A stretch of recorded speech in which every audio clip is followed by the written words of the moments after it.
Chapter 1 Seizing Lifespan. Under the scorching sun, with a clear blue sky above and mountains all around, the world seemed to ripple. The forest swayed, and a mountain breeze blew into the valley, bringing a slight coolness to Guan, who was standing in the garden. Guan wiped the sweat from his forehead, his eyes burning as he stared at the blooming flowers and plants on the ground. Each one was brightly colored, showing no signs of wilting despite the intense heat. On his left and right stood two other young men. Today, the three of them had joined Medicine Valley under the Elixir Hall of the Supreme Sect. Compared to Guan's excitement, the other two seemed uninterested, wiping their sweat absent-mindedly. In front of them stood a young man in plain clothes. His appearance was ordinary, but his body was tough, and his eyes were bright.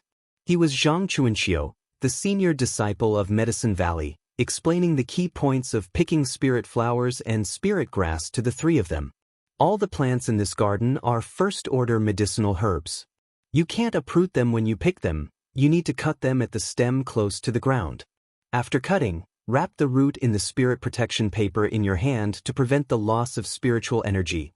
Xianxia's voice was loud, and he seemed energetic, unaffected by the scorching sun. Guan held scissors in his right hand and white strips of paper in his left, carefully noting every word Xianxia said. Unlike the two beside him, he cherished this job dearly. He had endured many scornful looks to get this opportunity. Everyone thought he was giving up, that he wanted to fall into decline. Little did they know, this path was the most suitable for him to become stronger. Alright, let's begin. Each of you picks one, and I'll examine them, Xianxia said. As soon as he finished speaking, Guan squatted down. Guan placed the spirit protection paper down and carefully held the stem of the red flower in front of him with his left hand. Brother, you're too nervous. Even if you cut it wrong, it's no big deal. These are just first-order medicinal herbs, used to refine basic elixirs. Back home, I wouldn't even look at them, said Meng Lang, on Guan's right. His clothes were luxurious, indicating a noble background. In fact, it was true. Besides Guan, who was a house servant, the other two came from wealthy families. However, in the world of immortal cultivation, spirit root qualifications were essential, and they both had the most common 5 elements spirit root. To stay in the Supreme Sect, they could only be servant disciples. Guan ignored Meng Lang's words and focused on cutting the flower. Holding the stem, he gently cut it with the scissors, then wrapped the root of the red flower in the spirit protection paper. After finishing, he stood up and handed it to Xianxia for inspection. Xianxia took a look and smiled in satisfaction. Well done, you're very meticulous. Guan didn't respond, staring intently at the red flower in Xianxia's hand. At this moment, he was even more nervous than before he cut it. A few moments later, a line of text that only Guan could see appeared in front of him. You successfully obtained 1 year of lifespan from the red spirit flower, first order. Success. A smile spread across Guan's face, and he felt a weight lift off his shoulders. Indeed, only plants and animals containing spiritual energy could allow him to obtain lifespan. The first time Guan obtained lifespan was when he was 10 years old. He accidentally bumped into another house servant carrying a pot of spirit flowers, spilling the flowers, and gained 12 years of lifespan as a result. At the time, the court guardian was furious and threatened to cut off his hand, but third Miss Ji Xiaoyu intervened and saved him. This time, Guan was able to join the Supreme Sect, thanks to Ji Xiaoyu's influence. Ji Xiaoyu was a rare dual spirit root genius, attracting the attention of many great immortal cultivation sections. When she joined the Supreme Sect, she brought 5 Ji family members, with Guan being one of 2 house servants. Without Ji Xiaoyu, with his 5-element spirit root, he could only join a third-rate sect. While Guan was secretly pleased, Meng Lang and another young man named Leah had also finished picking. Xianxia placed the 3 red spirit flowers into his storage bag at his waist and said sternly, "Your task today is to collectively pick 50 red spirit flowers. You can only stay in this garden and must not trespass into other gardens. After completing the task, bring the red spirit flowers to the loft and find me." Then, Xianxia turned and left. Meng Lang waved his fist at Xianxia's back and muttered, Such a small task, but he talked about it for half a day. Has he never guided junior disciples before? Liya sat on the ground, wiping his sweat furiously with his sleeves. After Zhang Chuanxiu went upstairs, Guan turned to Meng Lang and Liya and said, "Brothers, looking at your luxurious clothes, your families must be very wealthy, and you're not used to such hard work. I'm different. I'm just a house servant. How about I take on this task? You two can rest in the shade and look after me in the future." Meng Lang's eyes lit up and he laughed happily. "Sure, brother, you're very thoughtful. If you ever struggle to stay here, I'll make sure you're well fed and cared for." Liya, too tired to speak, nodded in agreement. The two then left their spirit protection paper behind and supported each other out of the garden. Guan picked up the spirit protection paper, looked at the garden, and his eyes sparkled, hotter than the blazing sun above. To him, the whole garden of red spirit flowers was not just flowers but steps leading to the path of longevity. He began his work carefully, not only to complete the task but to do it well and avoid losing this perfect job. The sun blazed, showing no regard for the mortals below. Meng Lang and Liya rested in a small pavilion, ceaselessly wiping their sweat, watching Guan. Time ticked by, and Guan sweated profusely, but he was enthusiastic, his smile never fading. Seeing Guan's flushed face, Meng Lang couldn't help but sigh. In such heat, this kid is really pushing himself. I like it.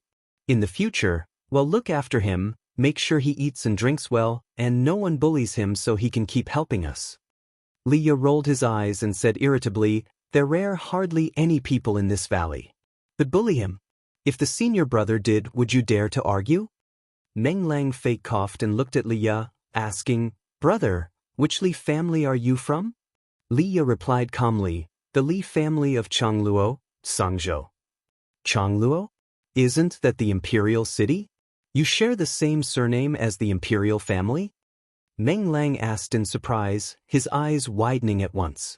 Liya didn't answer, staring quietly at Gu. When Meng Lang grew uneasy, realizing he had encountered an imperial family member here. But thinking it over, he felt it made sense. After all, this was the supreme sect, the top immortal cultivation sect of the Taizong dynasty. Sharing the grand Tai character with the dynasty indicated its prestigious status. Meeting an imperial family member even at the lower levels here wasn't too surprising. After a long while, Guan finally finished picking 50 red spirit flowers. He placed all the wrapped red spirit flowers into a bamboo basket, slung it on his back, and glanced at the other gardens with anticipation. The valley had more than 15 garden areas, and the one they were in was just a small corner. He guessed the herbs in other gardens were more valuable. There's always tomorrow. Guan didn't want to expose his golden finger, so he decided to stop for the day. He walked towards the loft along the path, waving to Meng Lang and Liya as he went. The two got up and walked over. "Brother Guan, I'll carry that for you," Meng Lang said cheerfully. The three had introduced themselves to the Valley Master before, so they remembered each other's names. Guan saw through Meng Lang's intention and smiled, nodding as he handed over the bamboo basket. Liya sneered, a look of disdain in his eyes. Guan only wanted to keep this job, not wanting to be transferred out for doing too well, so he didn't bother arguing with Meng Lang. The three came to the loft to see senior brother Zhang Chuanxiu. Zhang Chuanxiu was holding a book, and when he saw the three enter, he put down the book and said, "Put down the red spirit flowers." These three are the basic sorcery books from the master. Cultivate diligently in your spare time, strive to jump out of here, and become a true disciple of the supreme sect. 5 years ago, a disciple received the master's spirit pill, successfully established a foundation, and became an outer sect disciple of the supreme sect. As he spoke, he waved his right hand, and 3 secret books flew out from his sleeve towards the three of them. Guan caught one and read the title on the cover. Spring with Skill. It sounded so low level. Guan wasn't disappointed, knowing he was at the bottom of the supreme sect. Zhang Chuanxiu gave a few more instructions, then let them find rooms in the adjacent courtyard, specifically for servant disciples. Currently, there were only 4 disciples in Medicine Valley. The Valley Master was away and wouldn't return for 2 years, so Zhang Chuanxiu was in charge for now. After 30 minutes, Guwen lay on the wooden bed, breathing heavily, his face flushed from the recent exposure to the sun. With a thought, lines of text appeared before his eyes. Name, Guwen, lifespan, 15/151. Spirit root, 5 elements. Ordinary spirit root, can evolve with lifespan investment. Cultivation level, not ranked, can evolve with lifespan investment. Cultivation technique, fire control art, not yet mastered, can evolve with lifespan investment. Guwen had gained 88 years of lifespan in one go. Before this, his lifespan was 63 years, including the 12 years he gained at 10 for breaking the flower pot, meaning his original lifespan was only 50 years. First-order medicinal herbs could provide 1 to 2 years of lifespan, but to a mortal, even a year was incredibly long. Guwen looked at his attribute panel, becoming more excited as he did. In such a short time, he had gained 88 years of lifespan. This job was perfect. He wanted to stay in Medicine Valley forever. Who cared about being an outer sect disciple or inner sect disciple? Becoming an official disciple supposedly required undertaking external tasks, hunting demons, and slaying monsters in the mortal world, dangerous tasks. Guwen had never killed even a chicken from childhood. In his previous life, he was an ordinary person on Earth. The idea of killing was impossible for him. Staying in Medicine Valley was great, almost free of danger and a way to earn lifespan madly. Who said immortal cultivation had to be about risking one's life? Guwen indulged in beautiful fantasies, unable to pull himself out. A night passed. Guwen woke up early, and after a simple wash, he went to find Xianxia for a task. Xianxia hadn't slept. He was practicing qi absorption. Seeing Guwen's diligence, he smiled in approval, then got up, walked to the door, and pointed to a garden, saying, "You can pick the spirit heart grass in that garden. After picking, leave the spirit heart grass at the door and don't knock." Then he waved his sleeve, and strips of spirit protection paper fell into Guwen's hands. Xianxia hesitated for a moment, then smiled kindly. "Junior brother, work hard. With diligence and perseverance, you will surely succeed." Chapter 2 Millennium Lifespan. Spring passed and autumn came. Medicine Valley of the Supreme Sect went through another year of neglect in the change of seasons. The door of a pavilion opened, and the 16-year-old Guwen, Meng Lang, and Leah walked out from the room. They turned around and saluted inside, then Meng Lang closed the door. The three of them breathed a sigh of relief and then walked down the stairs. When they arrived at their own courtyard, Meng Lang couldn't help but complain. He could talk for an ancient hour about these things. "Wouldn't it have been easier if he just handed us the 100 herbs collection?" Leah shook his head helplessly, then he walked to the corner of the courtyard, picked up the sword inserted in the soil, and began practicing his swordsmanship. Although his spirit root qualification was mediocre, he was, after all, from the imperial family and had a set of exquisite swordsmanship in his hands. He planned to use this swordsmanship to make a comeback. The Taitsong dynasty revered the traditions of immortal cultivation. The court officials were all practitioners of it. The dynasty designated every citizen in the 13 provinces into ranks. From low to high, they were slaves, commoners, officials, and immortals. Merchants were also considered commoners. Only those who achieved immortal status could be considered truly noble. Ordinary officials could only hold office in towns. The rulers of commanderies or a prefect of a province were all immortals, let alone Changluo in the imperial city. To enter Changluo, one had to be immortal. Many families of immortal status would exile children with poor spirit root qualification to ensure the purity of their bloodline. The imperial family was no exception. The immortal status Liya was not someone Guwen could provoke, because he was of slave status. During this year, Guwen specifically helped Liya and Meng Lang pick medicinal herbs. Most of the picking took place in summer or early morning, so his efforts earned their goodwill. At other times, such as planting, watering, and fertilizing, Guwen did not help them. They also felt embarrassed to ask for help because Xianxia would always stand on the pavilion, watching during the planting. Guwen listened to Meng Lang's incessant chatter while watching Liya practice swordsmanship. Every man had a dream of being a swordsman. After a year of spending so much time together, the three of them had established a good bond. Li did not mind them watching his sword practice. After all, he couldn't hide and practice swordsmanship, and the Li family's swordsmanship also had a unique energy-nurturing spell. Merely practicing the sword moves was useless. Meng Lang talked for a long time but finally ended his speech with reluctance. He patted Gu En's shoulder and smiled. "You never practice, why are you so interested in swordsmanship?" Gu En casually replied, "I am of mediocre qualification, so I'm too lazy to practice. Watching him practice is just out of boredom. Don't you think life in Medicine Valley is very monotonous?" "Yes, it is too boring. Back home, I had 4 maidservants for entertainment. Do you know?" Meng Lang lamented and then started his endless chatter again. Gu En had long been used to his bragging nature and was too lazy to expose him. Until dusk fell, Li finally finished practicing. He inserted his sword into the courtyard soil. While wiping his sweat, he said, "I'll take a walk in the small forest." With that, without waiting for Gu En and Meng Lang to respond, he walked towards the courtyard gate. After he left the courtyard, Meng Lang muttered in a low voice, "What do you think he's always doing in the small forest?" Gu En shrugged, "How should I know? He's a scion of the imperial family. It's normal for him to have some secrets. What if he returns someday to become a prince?" "Impossible, he's already been sent out to be a servant disciple." "But think about it, there are many sects besides the supreme sect. Why was he sent here to be a servant?" Gu En shook his head. His words stunned Meng Lang.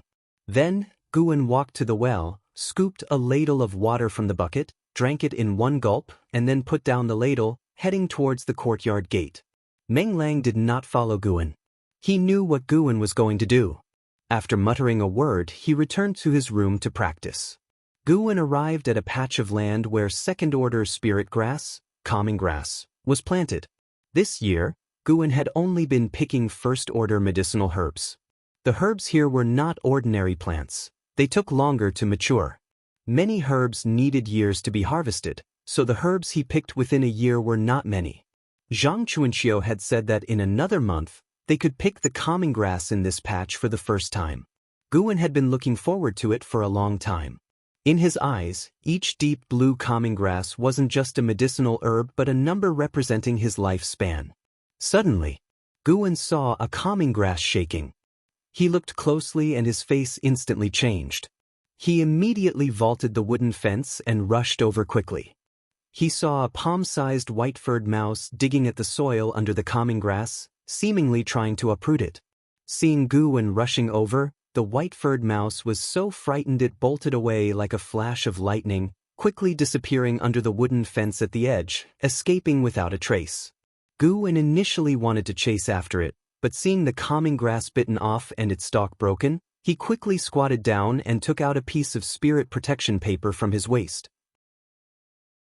His left hand quickly snapped off the calming grass, and then his right hand used the spirit protection paper to wrap its root, preventing the spiritual energy from dissipating. After finishing the wrapping, Gu En stood up. "You successfully obtained 4 years of lifespan from the second-order calming grass." Before Gu En could smile, another line of text appeared in front of him. "Your lifespan surpassed 1,000 years for the first time, activating the lifespan detection function." Lifespan detection? Curious, Gu En looked at a calming grass on the ground and murmured in his heart, "Check lifespan."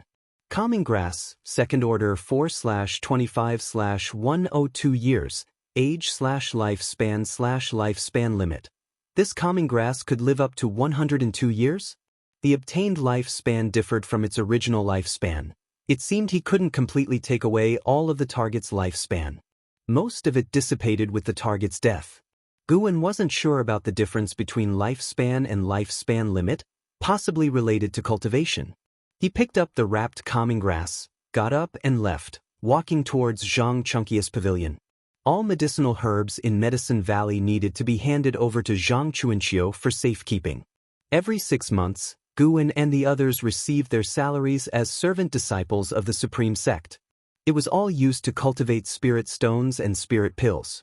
Xianxia also rewarded them with seeds based on their performance. There were 3 calming grasses planted in Gu Ennis' room, one more than Meng Lang and Li Ya. Meng Lang and Li Ya didn't feel jealous about this. Just as Guan was leaving the garden, he saw someone climbing the stairs leading to Xianxia's pavilion.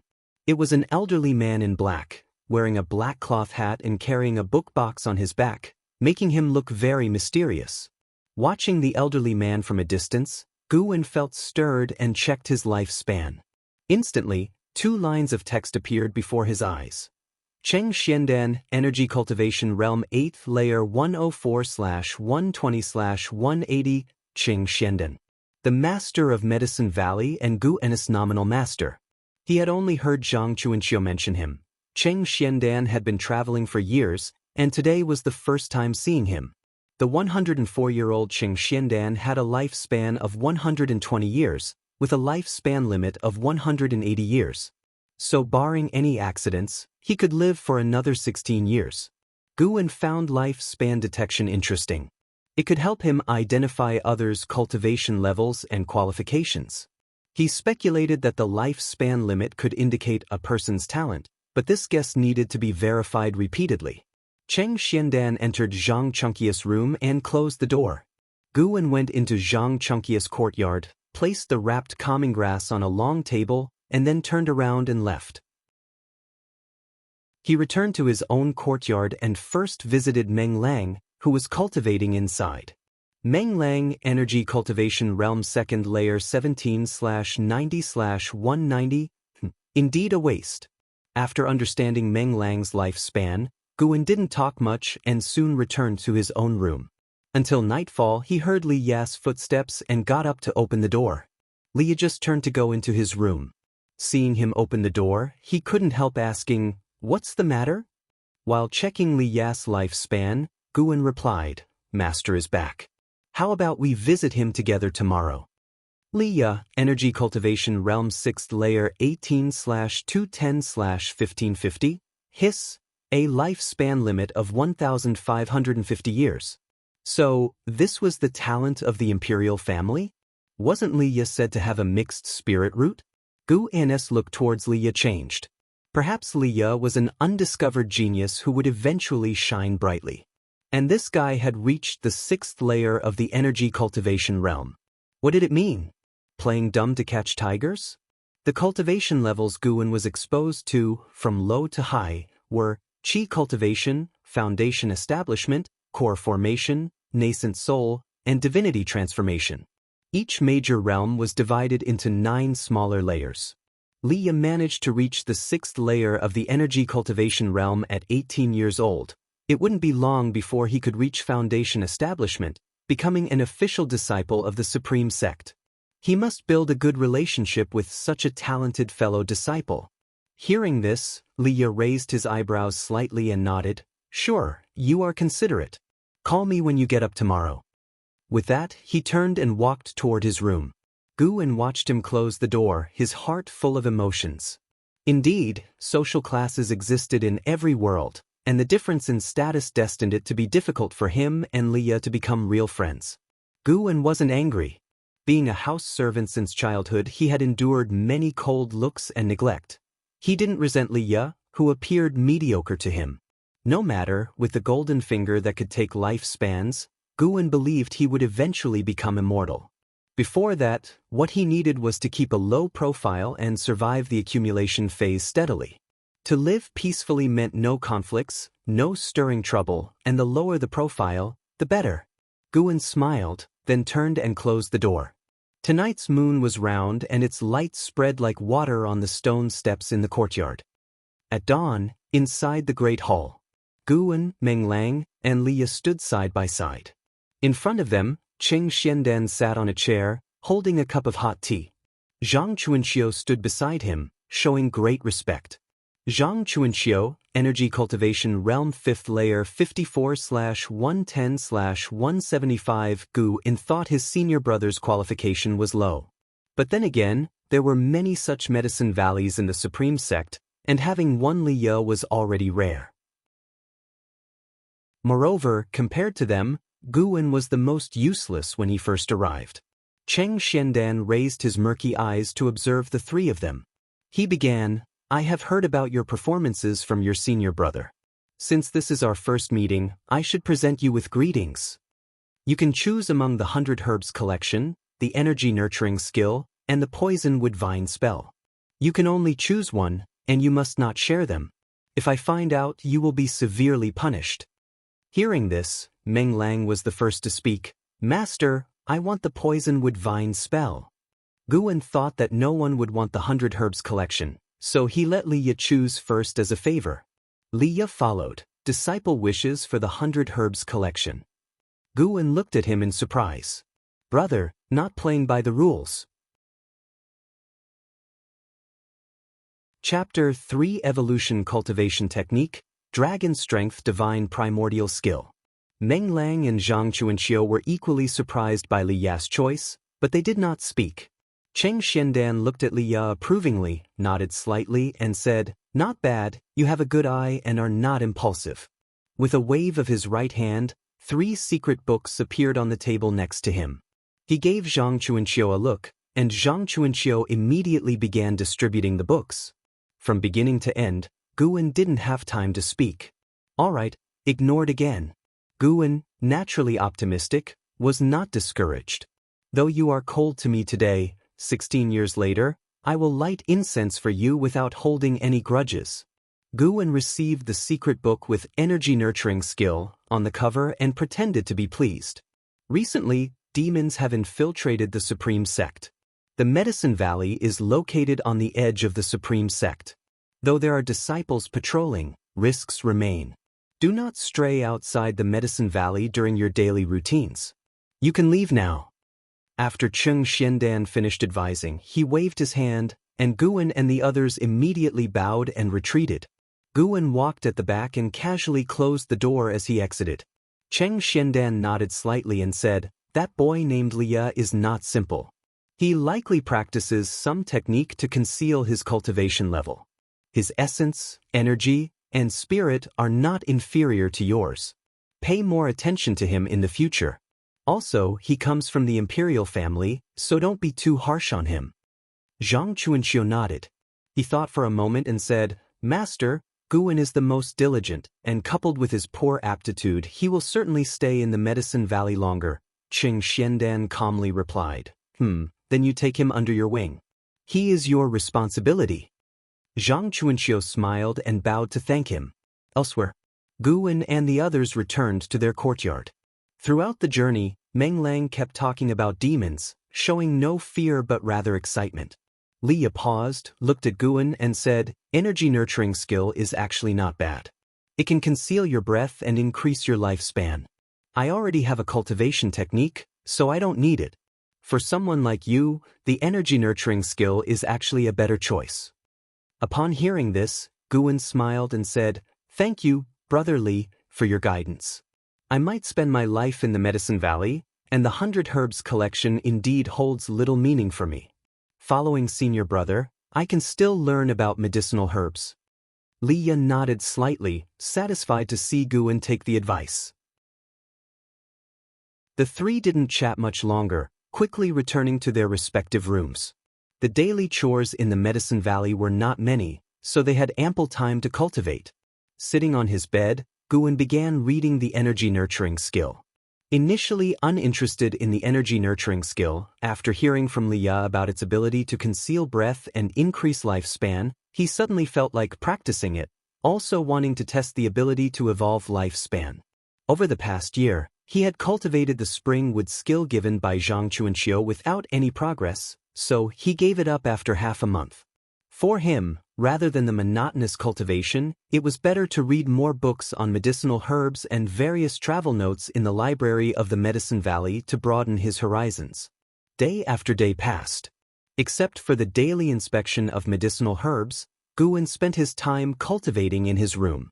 After 15 days of cultivating, he finally made Energy Nurturing skill appear on his attribute panel, still noted as unaccomplished. Looking at his attribute panel, Guan was full of expectations. Using lifespan evolution for the first time made him very nervous, unsure of how many years of lifespan it would take to deduce the Energy Nurturing skill.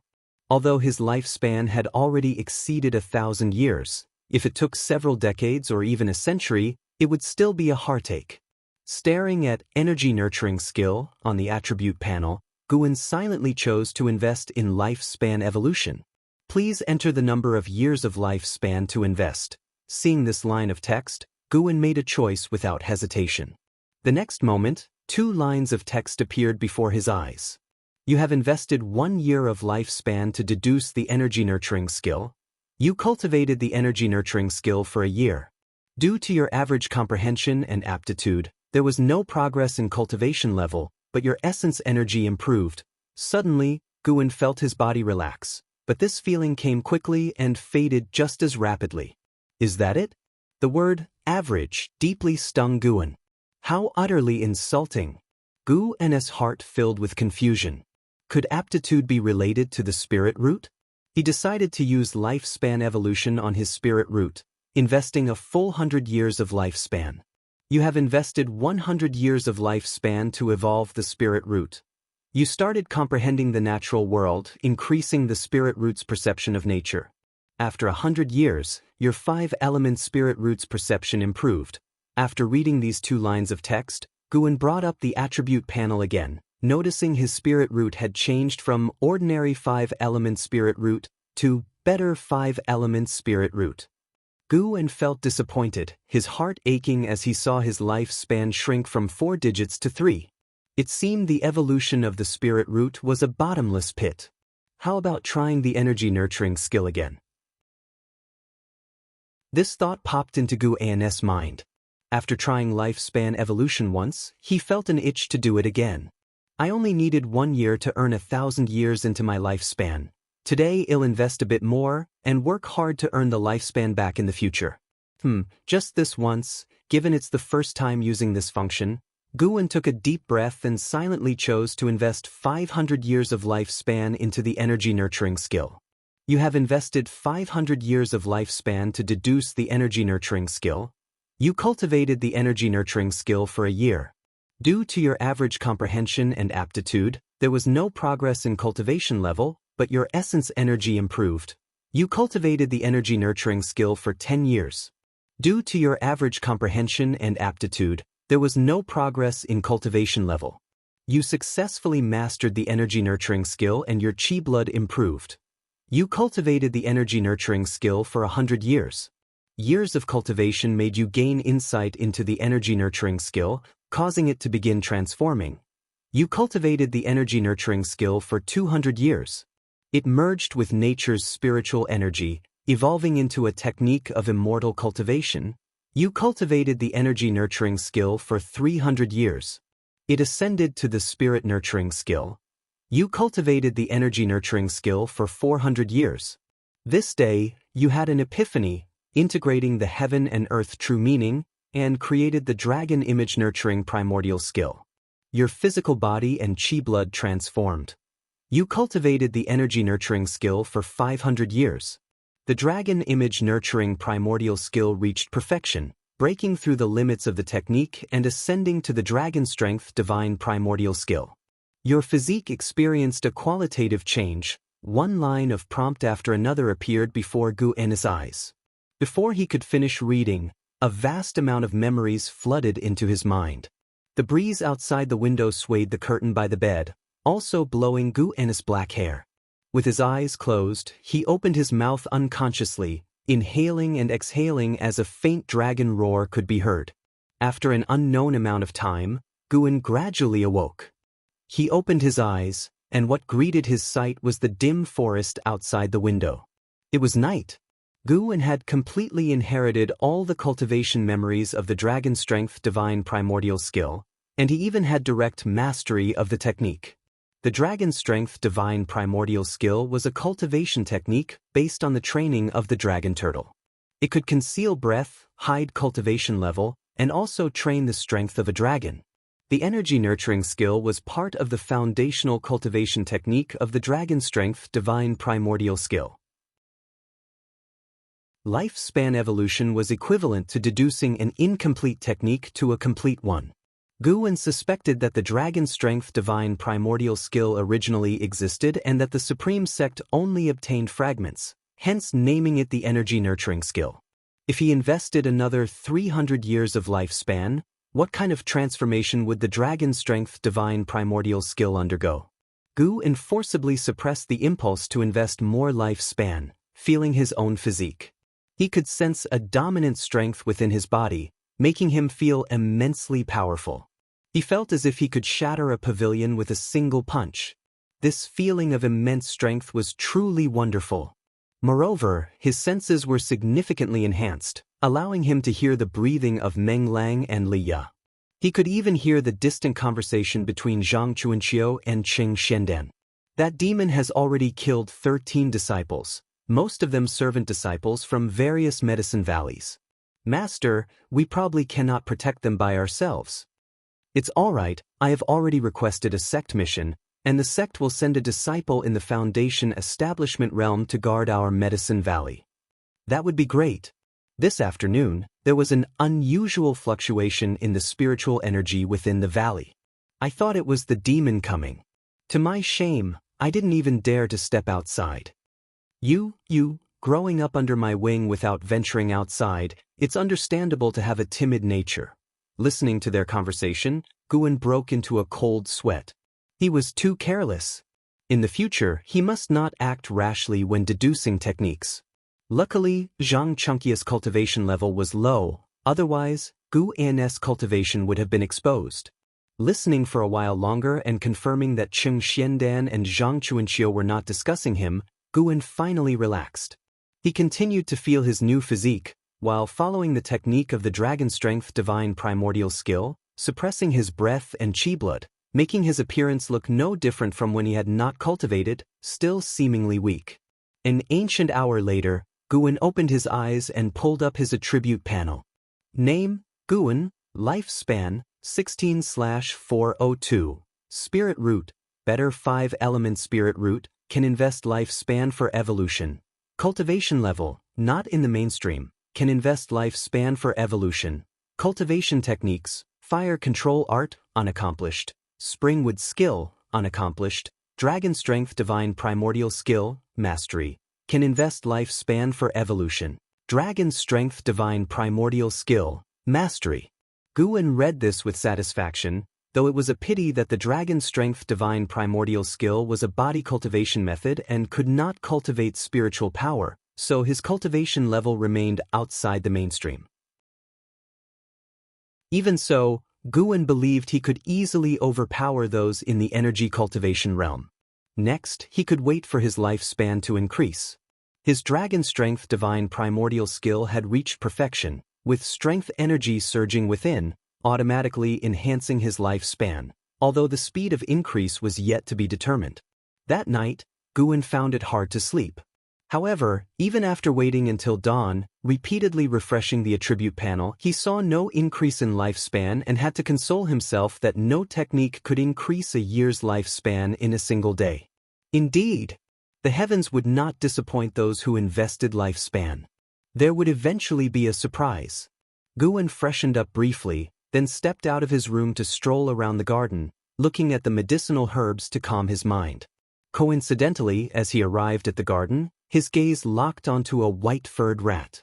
It was the same rat that had gnawed on the calming grass before.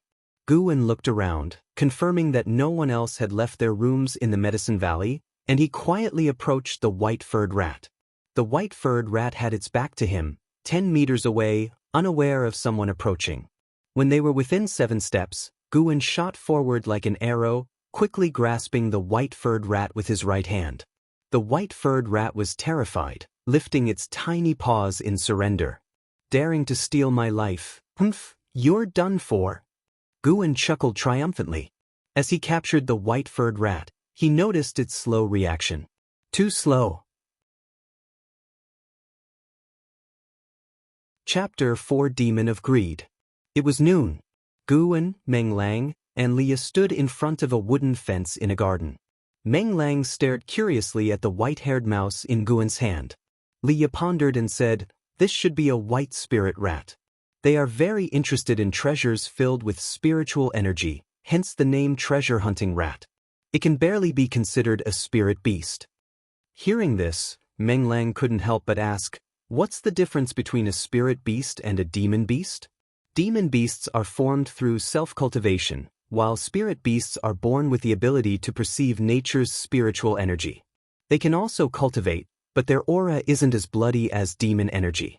To put it simply, spirit beasts are not as dangerous as demon beasts, Leah explained. Upon hearing this, Guwen suddenly didn't want to kill the mouse anymore. Meng Lang became more interested and chuckled, "Guwen, why not give me this mouse?" Guwen raised an eyebrow, inwardly cursing the audacity of the beast. Leah said coldly, "White spirit rats generally don't live alone.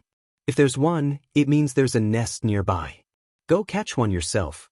It's a bit degrading to snatch a mouse." Meng Lang's face turned red with anger and he snorted, "Catch it? I will catch it."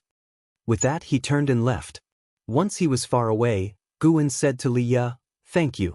Guwen found that although Leah appeared cold, he was actually quite easy to get along with. He was generous and didn't mind Guwen watching him practice swordsmanship. Moreover, today he spoke up for him. If Leah hadn't said anything, Guwen would have been in big trouble. If he had made Meng Lang cry, the commotion would definitely have been huge because of the boy's loud voice. Leah looked at Guwen, studying him carefully, and said softly, "It feels as if you've had some changes lately, but I can't pinpoint exactly what." He suddenly grabbed Guwen's wrist with his right hand. His speed seemed slow in Guwen's eyes, but Guwen didn't dodge. Instead, he pretended to be surprised. "Brotherly, what are you doing?" "Nothing." Leah withdrew his right hand. After hesitating for a moment, he added, "Your aura is stable and your body has no major issues, except you have no spiritual power. Even if your aptitude is mediocre, don't forget to cultivate. As long as one works hard, there is hope." Guwen nodded and began to chat casually with him. Leah seemed to be in a good mood and was very talkative today. Through him, Guwen gained more knowledge about the world of immortal cultivation. One had to admit, imperial family disciples were different. Even without traveling the world, they were still well-read and knowledgeable. Half an hour later, Meng Lang walked rapidly towards them. "Something big has happened," Meng Lang said in a low, tense voice as he approached Guwen. Guwen looked up towards the entrance of Medicine Valley. Leah asked, "What happened?" Meng Lang's eyes widened as he said, "There's a cultivator guarding the valley entrance. I went up to ask a few questions, and he said he's an inner sect disciple and has taken up our master's bounty mission to guard us for 1 month. I guess our master issued the mission because of the mysterious demon mentioned earlier. If that inner sect disciple can't stop the demon, wouldn't we be doomed?" Guwen could already see the figure of the inner sect disciple from a distance. With his current eyesight, he could make out the man's features. It was a young man wearing a blue robe. He looked graceful and distinguished, obviously not an ordinary person. Chu Jingfeng, Foundation Establishment Realm, First Layer 19/290/870, 19 years old and already at the Foundation Establishment Realm, First Layer? A genius. No wonder he became an inner sect disciple. Guwen looked at the probing prompt in front of him and was filled with emotion. The Supreme Sect indeed lived up to its reputation as the foremost sect of the Taizong dynasty, filled with geniuses. Leah and Meng Lang began discussing the mysterious demon. Meng Lang thought it was absurd. How could there be a demon in such a powerful sect as the Supreme Sect? It's already been half a month, and they haven't caught it yet. Leah thought it was normal. According to him, the Supreme Sect was too big and Medicine Valley was in a remote area. It was normal for disciples to encounter danger. 800 years ago, there was an instance where a demon cultivator invaded the Supreme Sect, killing hundreds of disciples before leaving at will. That demon might know some secret techniques, making it hard to capture, Leah said with a melancholic tone. Not only in the Supreme Sect, but there's no absolutely safe place in the whole world. Every year, the dynasty provides enormous amounts of spirit resources to the demon-suppressing mansions across various regions. Leah began talking about the world, which intrigued Guwen and Meng Lang. They listened intently. Guwen's Ji family was a cultivation family, so Guwen, who grew up in the Ji family, had little knowledge of the world. This was the first time he realized how dangerous the world was. Demons and evil spirits were everywhere, and 7 out of 10 immortal cultivators died at the hands of demons and evil spirits. After hearing this, Guwen became even more fearful. In the future, he absolutely couldn't venture out. He had to stay in the Supreme Sect and accumulate lifespan. Live cautiously for 1,000 or 10,000 years until the Supreme Sect collapses. But our Medicine Valley has so many medicinal herbs and is very significant. Why did the sect only send one inner sect disciple to protect us? Meng Lang said indignantly. Li shook his head. There are more than 50 such medicine valleys in the Supreme Sect. The herbs grown here are not considered precious. Inside the Supreme Sect, there are more valuable medicine valleys where every plant can change a mortal's fate. Hearing this, Guwen's eyes lit up, and he began to inquire more about that medicine valley.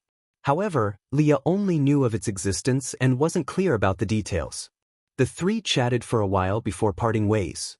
They each had to inspect their respective areas regularly to prevent any unexpected situations with the herbs. After the inspections, they returned to their rooms. Guwen tied a rope around the white spirit rat to prevent it from escaping. He sat cross-legged on the bed with the white spirit rat on his leg, and then began to cultivate. He practiced the Dragon Strength Divine Primordial skill, which could enhance chi and lifespan. As for other cultivation techniques, he couldn't be bothered. Once he extended his lifespan, he could sacrifice it directly. When night fell, Medicine Valley became unusually quiet. With his heightened senses, Guwen could hear Xianxia and the inner sect disciple Chu Jingfeng having a conversation a few hundred feet away.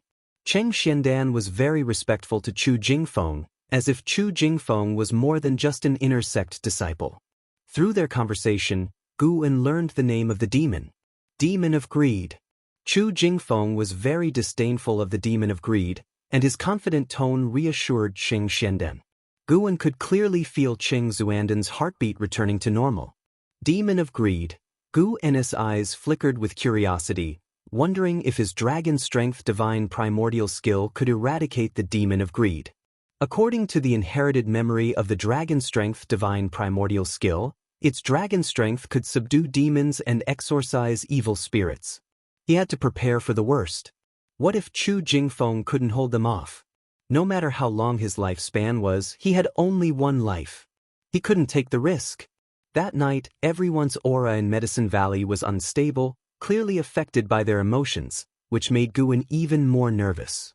It wasn't until dawn that Guwen finally fell asleep. In the following 5 days, the demon of greed did not appear, and Guwen gradually relaxed. On the 6th day, as usual, Guwen went back to his room to rest after nightfall. This time, he brought back 4 travelogues from the library to learn more about the world. The white spirit rat scurried out from under the bed, quickly jumped onto the table.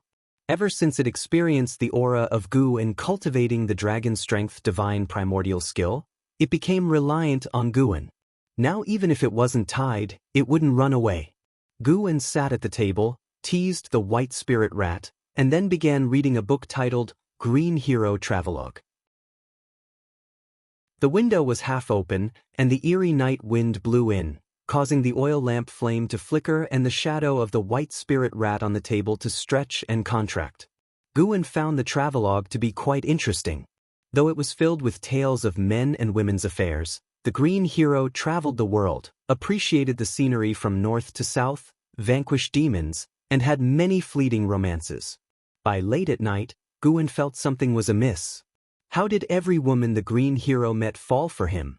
This guy always pretended to be troubled, yet willingly went along with them. Was this written by a scholar? Guwen silently despised the author but still read with great interest. Whoosh! A blast of cold wind blew in from the window.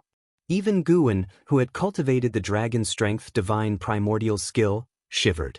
He put down the book, got up to close the window. Before he reached the window, he suddenly heard some noise from afar. He stopped and listened carefully. "You demon!" That Chu Jingfeng's low shout made Guwen's hair stand on end. The demon of greed had arrived? But Chu Jingfeng didn't seem scared, he was excited and reliable. Guwen's heart had just started to settle when he heard Chu Jingfeng scream. Frightened, he rushed to close the window and blew out the oil lamp. Guwen retreated to a corner of the room. The white spirit rat sensed something, quickly jumping into his arms. The little beast was trembling too. Its trembling intensified Guwen's fear. From childhood to adulthood, Guwen had never encountered a demon or evil spirit. The Ji family was too safe. As a child, the scariest thing he encountered were the court guardians, who were like Zhang Fei and Li Kuei. Chu Jingfeng, you better live up to your boasts. An Liya next door, I see you have unique talent and a special life grid. You're like the protagonist from a novel, slaying that demon and rising to greatness. Guwen tried to calm himself. He clenched his fists, already gathering dragon strength within himself. Soon, he heard the door next door being pushed open. It was Liya, who charged out with a sword to assist Chu Jingfeng. As for Meng Lang, he was even more pathetic than Guwen, hiding under the bed, making Guwen almost curse out loud in his panic. This guy usually put on such airs, calling himself the big brother, but turned out to be a coward in real danger. Thinking of this, Guwen felt each passing second was a torment. In his perception, Chu Jingfeng's aura suddenly vanished, whether dead or alive unknown. Demon! Stop right there. Liya's voice was caught by Guwen, making him shiver. Was the demon planning to eat them? Then there was a loud thud, and Liya's voice went silent. Game over already? So weak? Guwen's heart pounded like a drum, impossible to calm down. Cheng Xiandan and Zhang Chuanxiu hid in their respective rooms, pretending not to hear anything despite the commotion. Like master, like disciple. Outside there was an eerie silence. Even with Guwen's heightened senses, he couldn't detect the movements and aura of the demon of greed. Chapter 5. That's it? The night was silent, with the sound of a pin dropping. Leaning against the wall, Guwen cursed inwardly. Why was his heartbeat so fast? For some unknown reason, although he could not hear anything outside, he had an inexplicable feeling that the demon of greed was approaching his house. His eyes moved back and forth between the door and the window. The moonlight seeped through the cracks, so bright, it was terrifyingly bright. The white spirit rat trembled, making Guwen's chest itch. He wanted to throw it out, but he couldn't bear to. Time slowly passed as Guwen held his breath and focused his attention. Guwen had never longed for daylight to come as much as he did now. This supreme sect was not safe at all. From now on, he would have to accumulate more lifespan, grow stronger quietly, and never stop improving his strength. Guwen's mind wandered aimlessly. He didn't know how much time had passed when his gaze suddenly fixed on the threshold of the door. The door was less than a meter to his left. The threshold, illuminated by the moonlight, had a shadow appearing in the crack. At that moment, his scalp tingled. The demon of greed. It was coming. Guwen's heart raced up to his throat, his whole body tensed. He even felt the urge to rush out. Suddenly, Guwen's body stiffened. He felt a wet hand press down on his head. Sharp nails dug into his forehead, sending chills down his spine. His mind went blank in an instant. He cautiously looked up and saw a pale arm emerging from the darkness above his head, like a woman's arm, with a hand pressing down on his head, nails sharp like claws. The owner of the arm reached out from the darkness.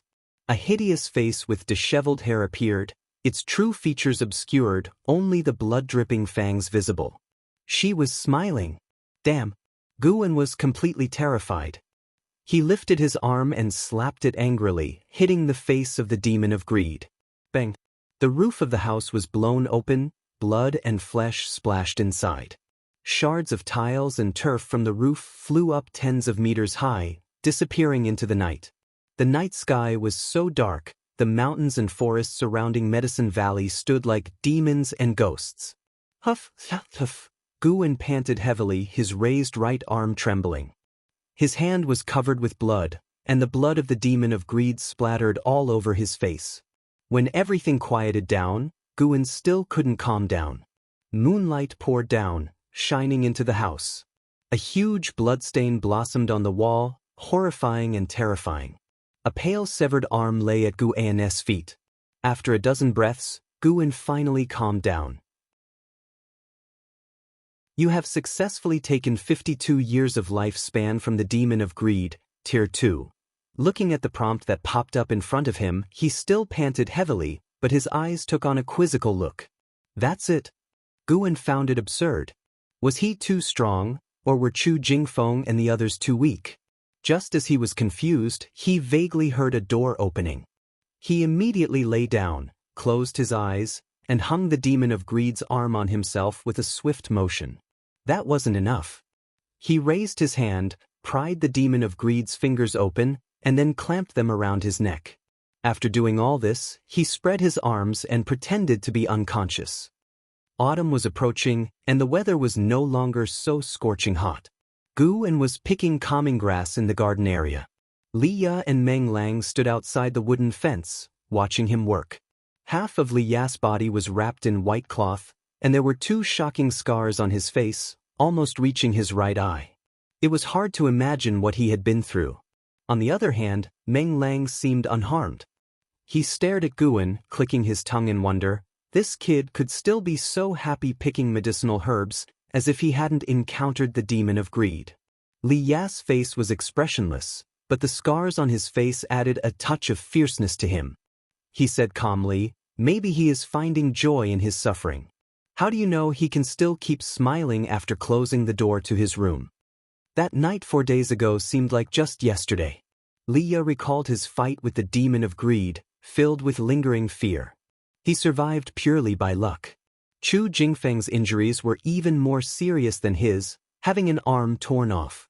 As for Cheng Xiandan, Zhang Chuanxiu, and Meng Lang, they were all unscathed. That morning, the Supreme Sect sent several cultivators. Their cultivation levels were higher than Chu Jingfeng's, the highest reaching the 9th layer of the Foundation Establishment realm.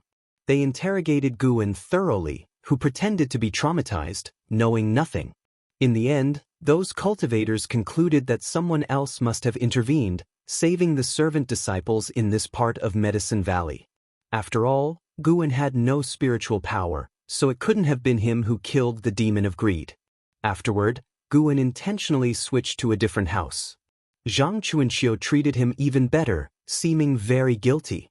While Li Ya and Meng Lang discussed Guan was enjoying the pleasure of harvesting the lifespan from second-tier medicinal herbs.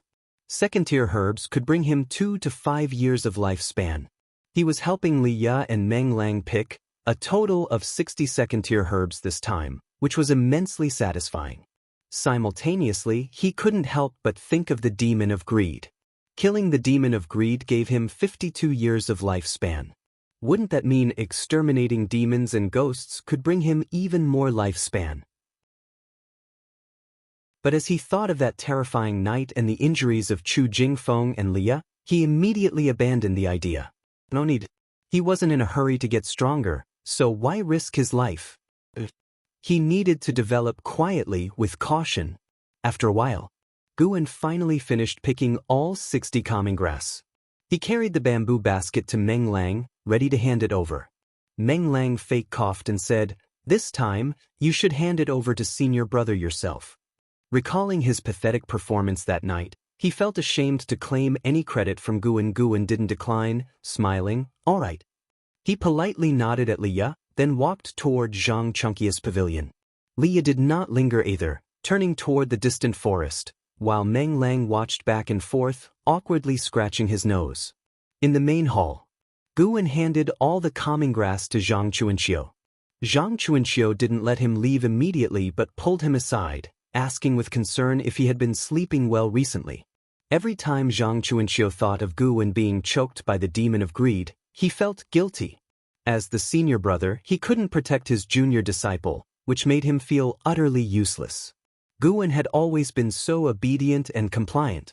If this junior disciple died, honestly, even thinking about it made him sad. By the way, regarding the matter of the Demon of Greed, don't mention it again. Today, when I went to the outer sect, I heard that the demon was raised by a senior within our sect. This matter cannot be spread, just pretend it never happened, Zhang Chuanxiu said seriously. Hearing this, Guan couldn't help but frown. So that's how it was. No wonder the demon could move around so freely for so long. Zhang Chuanxiu seemed uneasy, adding, Such a senior is not someone we can offend. With just one word, they could make our entire Medicine Valley disappear. You come from humble beginnings, you should understand best the disparity brought by status and power. Only by enduring can we survive. He then raised his hand, taking out a secret book from his chest. This is a secret technique prepared for you by our master. It cost our master 5 years of sect contributions to obtain. After all, you indeed suffered an injustice. Guan immediately beamed with joy, accepting the secret book and seeing the characters on the cover. Residual wind leg. Thank you, senior brother. Thank you, master.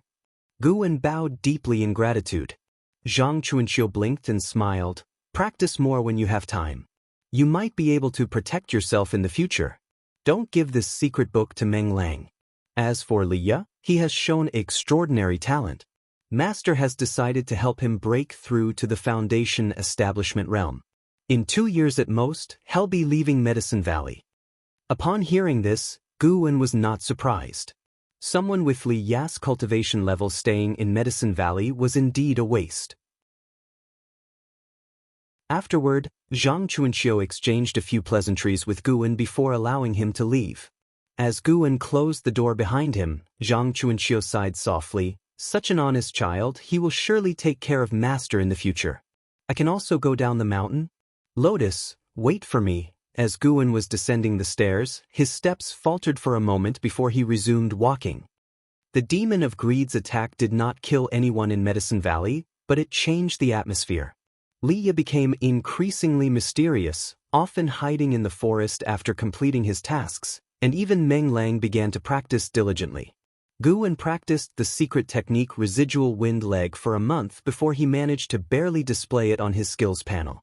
This frustrated him, and he decided to give up on the technique, planning to rely on lifespan extension in the future. Days and nights passed, autumn leaves covered Medicine Valley. Guan's figure constantly appeared in various garden areas, making him the busiest person in Medicine Valley. Zhang Chuanxiu trusted him more and no longer supervised his work. As for Cheng Xiandan, he was always confined in his room, focusing on alchemy, often unseen for months. Autumn ended, and winter arrived. White snow blanketed Medicine Valley. A new year began amid the snow. It wasn't until the snow started to melt that visitors came to the valley, specifically to find Guan inside his house. Guan closed the door, walked to the table, and poured hot tea for the young man already seated. The young man, wearing the blue robe of the Supreme Sect's outer disciples, looked around the room and asked, "How has the past year and a half been for you?" 5 among those who followed Ji Xiaoyu into the Supreme Sect included Guan and the young man before him, both house servants. The young man's name was Du Yi, with 4 spirit roots qualification. With the help of the Ji family, he had joined the Supreme Sect's outer sect. After more than a year apart, his entire demeanor had changed. "It was all right," Guan responded casually. Di looked at him, shook his head slightly, and said, You insisted on coming here back then. With the influence of the third Miss and the Ji family, it wouldn't have been difficult to get you into the outer sect. Why come here to suffer, with no hope of cultivation in sight?" Guan looked at his own nearly 1,000 years of lifespan compared to Du Yi's less than 150, and smiled. "My qualifications are mediocre. I'm afraid of death and pain. This quiet place suits me better." Du Yi chuckled and then criticized him a bit more before finally revealing his purpose. Young Master Ji Lin plans to establish a presence within the Supreme Sect for the third Miss and build a network. We need to contribute as well. You should gather medicinal herbs regularly. I will come every 6 months to collect them. These herbs can be used by young Master Ji Lin to build connections with other disciples. All right, no problem, Guan agreed readily.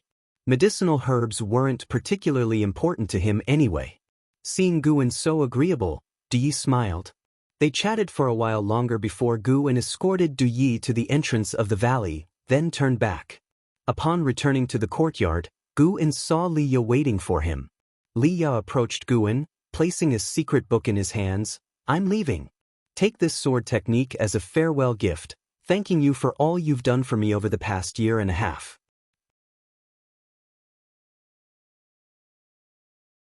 Chapter 6, A Fat Outer Disciple. Gu caught the secret book, feeling a subtle emotion in his heart. Although he had known for a long time that Li Yo was leaving, hearing it for real made him feel a bit reluctant. In this Medicine Valley, he had only 2 friends, as he didn't talk much with Cheng Xiandan and Zhang Chuanxiu. Li Yo was much better than Meng Lang. Meng Lang was just a beast. Are you about to reach Foundation Establishment? Gu asked. He had used lifespan detection to see that Li Ya's cultivation level had already reached the 9th layer of the Qi cultivation realm, a very rapid breakthrough. Could it be that there was a master in the forest guiding him? Or perhaps, was there an old grandfather's soul persecuted by evil people hidden inside Li Ya? Li Ya nodded and said, I plan to attempt Foundation Establishment next month. He paused for a moment and then said seriously, this farewell, we may never meet again. In this Medicine Valley, don't be too submissive to Meng Lang, that will make him fawn over you. In the future, Medicine Valley will surely have other disciples. As a senior brother, you must have your own temper. Gu was speechless. How did it happen that 2 people lectured him in one day? But compared to Du Yi, Li Ya seemed more sincere. Gu suddenly felt reluctant. From childhood to adulthood, he had always been treading on thin ice in the Ji family, never having real friends, only those whom he tried to please. Never had he had a friend like Li Ya who would give him gifts. He understood that Li Ya's words would come true. This parting might be for a lifetime. Gu couldn't help but say, you too, don't be so reckless as before. Living is the most important thing. You have ascended from a servant disciple to the verge of Foundation Establishment in less than 2 years. Your talent is undoubtedly top tier. As long as you stay alive, you will surely become a top great cultivator famed across the world. Li Ya heard his words and couldn't help but smile. The 2 stood in the courtyard chatting. Before long, Meng Lang returned, and upon hearing that Li Ya was leaving, he too became quite downcast. In the end, Li Ya still left. After saying goodbye to Gu, he went to visit Cheng Xiandan, and finally, Zhang Chuanxiu took him away from Medicine Valley. The winter snow had not yet fully melted, making the Medicine Valley quite desolate. In his spare time, Gu began to practice the sword manual given by Li Ya. He had modest pursuits. He didn't aim to master it but at least to become proficient enough to have it appear on his attribute panel. It took time for cultivation techniques and secret books to appear on the attribute panel. Gu didn't want to be caught unprepared in a dangerous situation, realizing too late that he hadn't cultivated enough. The sword manual given by Li Ya was called the Li Family 7 Swords. The name was very ordinary, but Gu knew this Li family represented the Taizong dynasty's imperial family, so he practiced very earnestly. Winter passed, and spring brought new life to Medicine Valley. After Li Ya left, Zhang Chuanxiu brought back another person, a 14-year-old boy named Xiaochuan. Xiaochuan was a solitary boy. After entering the Medicine Valley, he seldom communicated with Gu and Meng Lang. After Gu helped him pick medicinal herbs several times, Xiaochuan developed a liking for him, and gradually, they talked more, although Xiaochuan still remained mostly silent. As summer arrived, Gu learned from his attribute panel that he had turned 17. From childhood, he had never known his exact birthday, nor did he care. Compared to his birthday, Gu was more eager to know when he could pick 3rd-grade medicinal herbs. Most of the medicinal herbs in Medicine Valley required years to be ready for harvesting, so his lifespan didn't always increase steadily and had begun slowing down recently. One day, Zhang Chuanxiu found Gu Junior brother Gu, I have a task here with considerable reward. Are you willing to take it? Zhang Chuanxiu asked with a smile. Gu raised an eyebrow. Tasks within the Medicine Valley? He resisted his reluctance and asked, dare I ask, senior brother, what is the task? An outer disciple is about to go out for training and won't return for 2 years. The task is to look after the medicinal herbs in his cave. When he returns, he will reward you with 10 mid-grade spirit stones, Zhang Chuanxiu said with a smile. Gu was immediately tempted. The grades of spirit stones, from low to high, are low grade, mid-grade, top grade, and supreme grade. Each level is worth 100 times more than the previous one. One mid-grade spirit stone is equivalent to 100 low-grade spirit stones, and Gu An's monthly salary was only 1 low-grade spirit stone. This task was equivalent to gaining 1,000 low-grade spirit stones over 2 years. How could he not be tempted? Gu An hesitated and asked, "Can that senior be trusted?" Zhang Chuanxiu was taken aback, then laughed heartily. He said with approval, "Good, junior brother Gu, you are cautious.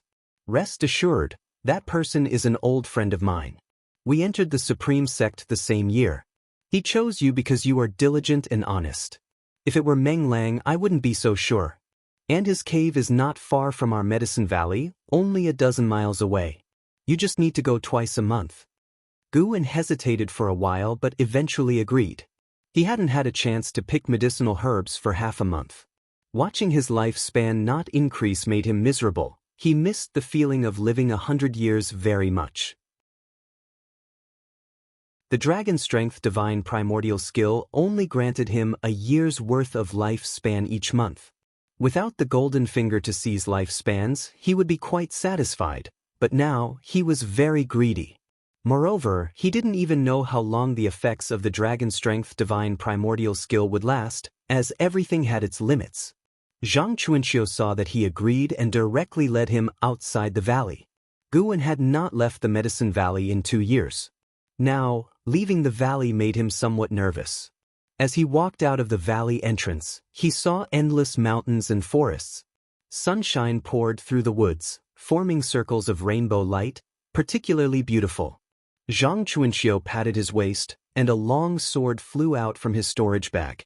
He grabbed Gu An's arm and leapt onto the sword, then began flying with sword control. Gu An hugged his waist tightly, frightened, while the hot summer wind ruffled his black hair, and his eyes were filled with admiration. Flying with sword control, this was the standard for cultivators. He never thought Zhang Chuanxiu had the skill.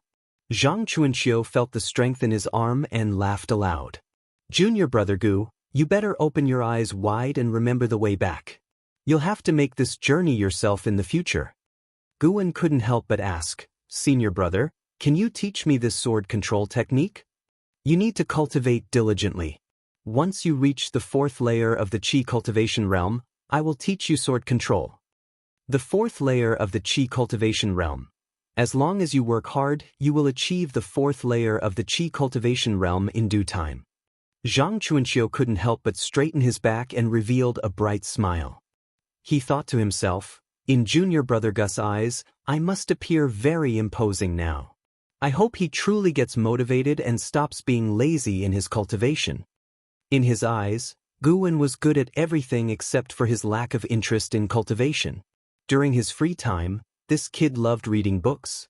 Gu An found it quite ridiculous.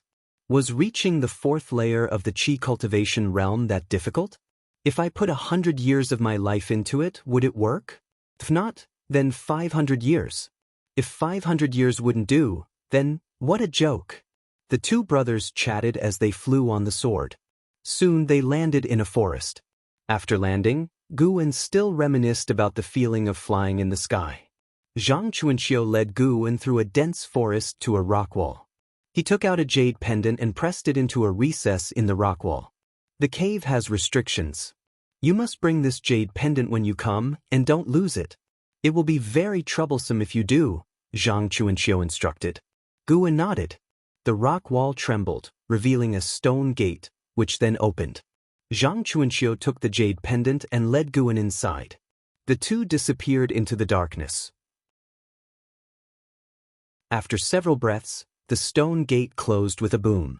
This cave was more spacious than Gu An had imagined. The passage alone was 5 zhang long. They entered a large chamber, and Gu An's eyes were drawn to a section growing medicinal herbs. Those herbs were densely planted, at least 100 in number, occupying most of the chamber's space. With Gu An's current knowledge, he could see that these herbs were of a high grade at a glance. The outer disciples of the Supreme Sect were this wealthy? Zhang Chuanxiu began instructing Gu An on which herbs should be picked and the specific process for cultivating various herbs. This cave had its own restriction and wasn't short on water, but too much water could cause the herbs to die. Some herbs would ignite spiritual energy flames if not picked in time, destroying all the herbs. There were also seeds on the table. After harvesting, Guwen had to continue planting. The outer disciple had already prepared some spirit protection paper, which was also placed on the table. Alright, I will leave first. When you are done, come back by yourself. See if you can find your way back. If you haven't returned to the Medicine Valley by evening, I will come looking for you. Xianxia patted Guwen on the shoulder and handed him the jade pendant. Guwen did not neglect his manners and sent Xianxia out before returning to the cave. He did not immediately pick the herbs but looked around the cave chamber. The setting was simple, with only a stone bed, a stone table, 2 stone stools, and some books hidden in the cave wall, covered by vines. Guwen had no intention of reading the books. What if the cultivator had set up a monitoring restriction? Silently earning longevity was good enough. There's no need to stir up trouble. Guwen began picking the mature herbs. You successfully seized 9 years of life from spirit flame grass, 3rd grade. Hiss, 3rd grade herb. Guwen suddenly wondered if his understanding of herb grades was wrong or if the outer sect had significantly higher standards than the Medicine Valley. Forget it, just enjoy it. The first batch of herbs to be picked consisted of 11 plants, giving him an additional 89 years of life, bringing his total lifespan to 1,264 years. Guwen used lifespan detection to survey the area and even saw a 4th grade spirit herb. This outer disciple was quite wealthy. Guwen was delighted. Maintaining a good relationship with such a wealthy employer meant potential long-term cooperation in the future. Could he also perform such tasks for other Supreme Sect disciples? After all, going out for training was something all disciples experienced. No, I should complete this task first. One step at a time. What if I encounter evil people who want to extort me? As a servant disciple, if he clashed with official disciples, he would certainly be the one to suffer. Guwen carefully planted the spirit flame grass seeds, intending to do his job well. After 30 minutes, Guwen left the cave. After closing the cave gate, he headed toward the Medicine Valley.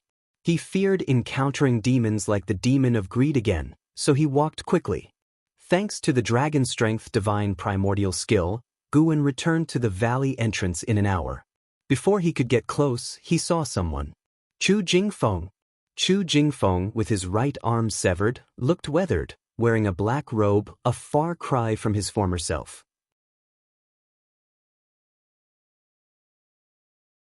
Chapter 7 3,000 Years Lifespan, Crisis Reborn. When Guwen saw Chu Jingfeng also saw him. Just as Guwen was about to quicken his steps to greet him, Chu Jingfeng leapt up, reaching several yards high, and landed in front of him like a great bird. You are Guwen, right? I have something to ask you, Chu Jingfeng said in a deep voice. Guwen pretended to be nervous and saluted, replying, Yes, senior, what do you want to ask? I will answer truthfully. Seeing Guwen being so honest, Chu Jingfeng's expression softened as he said softly, You have seen the demon of greed. She even squeezed your neck. Do you remember her face? Guwen shook his head and said, That night the house wasn't lit, so I couldn't see her face clearly. As soon as she appeared, I fainted from fright. Saying this, he secretly circulated his chi blood inside, making his face flush instantly. Seeing him so embarrassed, Chu Jingfeng's anger dissipated significantly. What am I doing, making things difficult for a servant disciple? Chu Jingfeng thought self-mockingly. His expression became gentle as he said, If you remember anything or encounter anything, you can contact me. With that, he took out a spirit stone the size of an egg and said, This is a special spirit stone. You can communicate with me by injecting spiritual power into it. He tossed the spirit stone to Guwen, then leapt up. A long sword flew out from his waist, and he stepped on the sword, rushing out of the woods with falling leaves around. It was unclear if it was an illusion, but Guwen always felt that he had become stronger after losing his arm. Guwen didn't think much about it, holding the spirit stone, and walked towards Medicine Valley. Sigh, when will I ever have my own storage bag? The young man walked on the hillside in the woods, the dappled sunlight falling on him, as if he were cloaked in a colorful garment. Time flew by, and in the blink of an eye, 2 years had passed. 19-year-old Guwen walked in the woods. He looked a bit taller than 2 years ago, and his body was sturdier. Even though he wore simple cloth clothes, he looked clean overall. His eyes were particularly bright, his long hair casually tied at the back with a piece of straw rope, and 2 locks of fine hair falling on his forehead, exuding a free and unrestrained demeanor. Behind him followed a boy with an ordinary appearance, a head shorter than him, carrying a bamboo basket, wiping his sweat as he walked. "Brother, how much further?" Xiaochuan asked weakly. He was the only one in the Medicine Valley who was junior to Guan. He usually liked to stick to Guan. Upon hearing that Guan handled the cave for the outer disciples, he begged for a long time until Guan finally agreed to take him this time. Guan agreed to take him for his own considerations. Because yesterday, Zhang Chuanxiu said that the owner of the cave had returned. To prevent accidents, he decided to bring Xiaochuan along. If the other party had malicious intent, seeing another person there might make them hesitate. Guan didn't want to harm Xiaochuan. If something really happened, his dragon strength divine primordial skill was not practiced in vain. "Almost there," Guan said without looking back. Honestly, he began to understand why Zhang Chuanxiu liked him. Having such an obedient junior was really reassuring. Xiaochuan wailed, having heard these 2 words no less than 8 times. Had he known this, he wouldn't have come. Several miles were not short for ordinary people, added with rough mountain paths and hot weather. Xiaochuan felt he was on the verge of death. Guan didn't continue to comfort him because they were really close. After about the time it took for half a cup of tea to be drunk, Guan pushed aside the grass and came to the mountain wall. He didn't directly open the mountain gate but instead clasped his fists and said, "Junior Guan, here to return the jade pendant of the cave to the senior." Xiaochuan stood on the other side of the grass, curiously looking at the mountain wall. His background was no better than Guan's, with little knowledge of the immortal cultivation world. In his eyes, outer sect disciples of the supreme sect were already big figures. Rumble, the mountain gate opened, and a hoarse voice came from inside, "Come in." Guan turned to Xiaochuan and said, "Wait for me outside." Naturally, Xiaochuan didn't dare to follow in. Seeing the spectacle of the cave opening, he already felt it was worthwhile. Guan stepped towards the cave. Compared to 2 years ago, he was more confident. His confidence came from the lifespan he accumulated. His lifespan had reached over 3,400 years. Besides the medicinal herbs in the cave, these 2 years, Cheng Xiandan also began instructing him to pick 3rd-grade medicinal herbs, so his lifespan increased rapidly. People's confidence comes from strength. Although Guan had only cultivated a trace of spiritual power, he was already vastly different from before. Passing through the tunnel, Guan saw a person sitting at the stone table. It was a middle-aged man, slim, his robe seemed loose on him.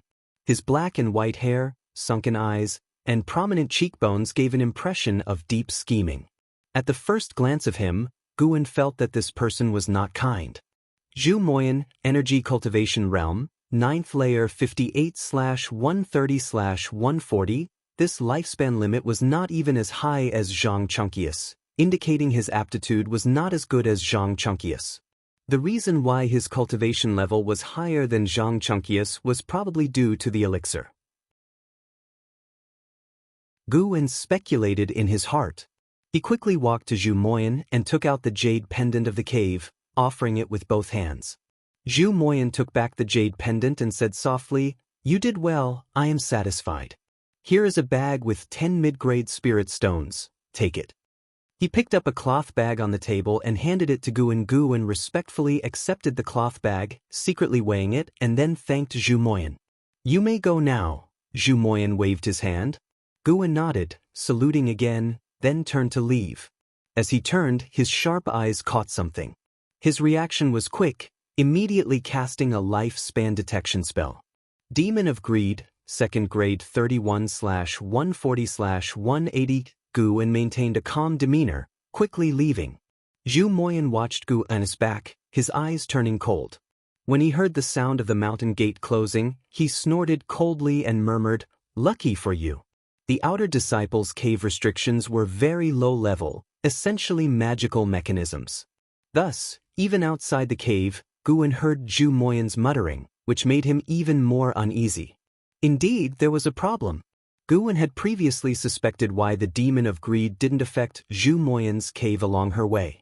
It turned out this scoundrel had something to do with the demon of greed. Brother, did it go well? Xiaochuan looked at the approaching Guwen with concern. Guwen smiled and said, "It went well, let's go back." Xiaochuan nodded, and the two walked back the way they came. After some distance, Xiaochuan started asking about the owner of the cave. Guwen briefly described him, making Xiaochuan's mind race.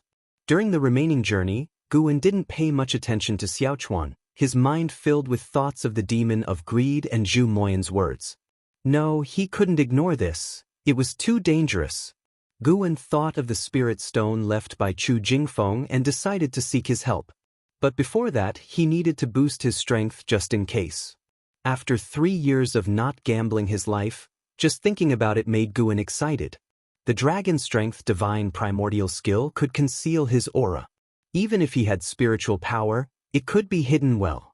This time, he planned to first enhance his cultivation level and then improve his offensive skills. Should I cultivate the residual wind leg or the Li family's 7 swords? Guwen began to ponder this question. An ancient hour later, the two finally returned to Medicine Valley. Guwen took Xiaochuan's bamboo basket and walked to his courtyard. The bamboo basket was full of common herbs they had picked along the way. Exhausted, Xiaochuan had no energy for anything else and also headed straight to his courtyard.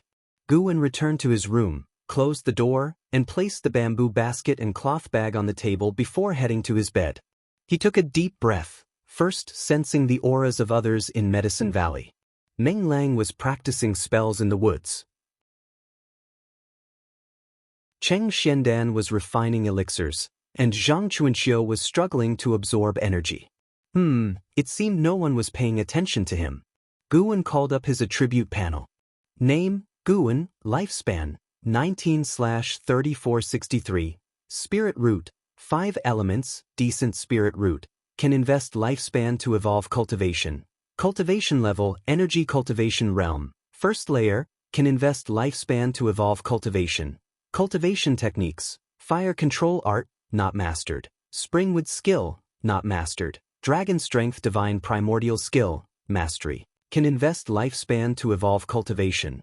Ultimate skills, residual wind leg, not mastered. Li family's 7 swords, not mastered. Can invest lifespan to evolve cultivation. Guwen cautiously invested a year of lifespan in evolving his cultivation level. You practice energy absorption for a year. Due to average aptitude and average cultivation technique grade, your cultivation level increased minimally. As this prompt appeared, Guwen felt a change within him. A trace of spiritual power turned into 2 traces. Guwen's mouth twitched. He had no choice but to focus on the springwood skill. He had only grasped this one energy absorption skill. As for the fire control art, it was a supporting skill, taught by an old slave in the Ji family when he used to collect firewood. As the name implied, it was about controlling fire. Forget it, I want wait for a higher level technique. After all, I can evolve it with lifespan. Even the most ordinary cultivation technique can become an ultimate skill for me. With this thought, Guwen's eyes became resolute. He decided to invest 100 years of lifespan in evolving springwood skill. You practice springwood skill for 1 year. Due to average intelligence and aptitude, your progress in the springwood skill is minimal. You practice springwood skill for 10 years. You finally master the springwood skill. Your energy absorption speed increases. You practice springwood skill for 50 years. Your springwood skill significantly improves, achieving 10 times the previous energy absorption speed. You practice springwood skill for 100 years. You gain new insights into the springwood skill, evolving it into spring origin art. A flood of memories entered Guwen's mind, all about the cultivation of spring origin art. Spring origin art was far less complex than dragon strength divine primordial skill. Hence, it didn't take long for Guwen to open his eyes. Upon opening his eyes, he first listened to the sounds in Medicine Valley. Xiaochuan was already asleep, and the others were busy with their own activities, not paying attention to him. Now, a dilemma arose. Should he continue enhancing spring origin art, or evolve his cultivation level with spring origin art. The higher his cultivation technique's achievement, the faster his cultivation level would increase, saving lifespan investment.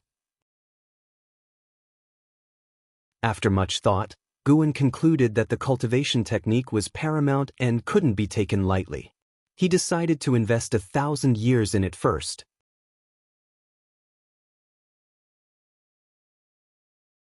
Chapter 8 Divine Wood Pure Yang Skill, Position of Eldest Senior Brother.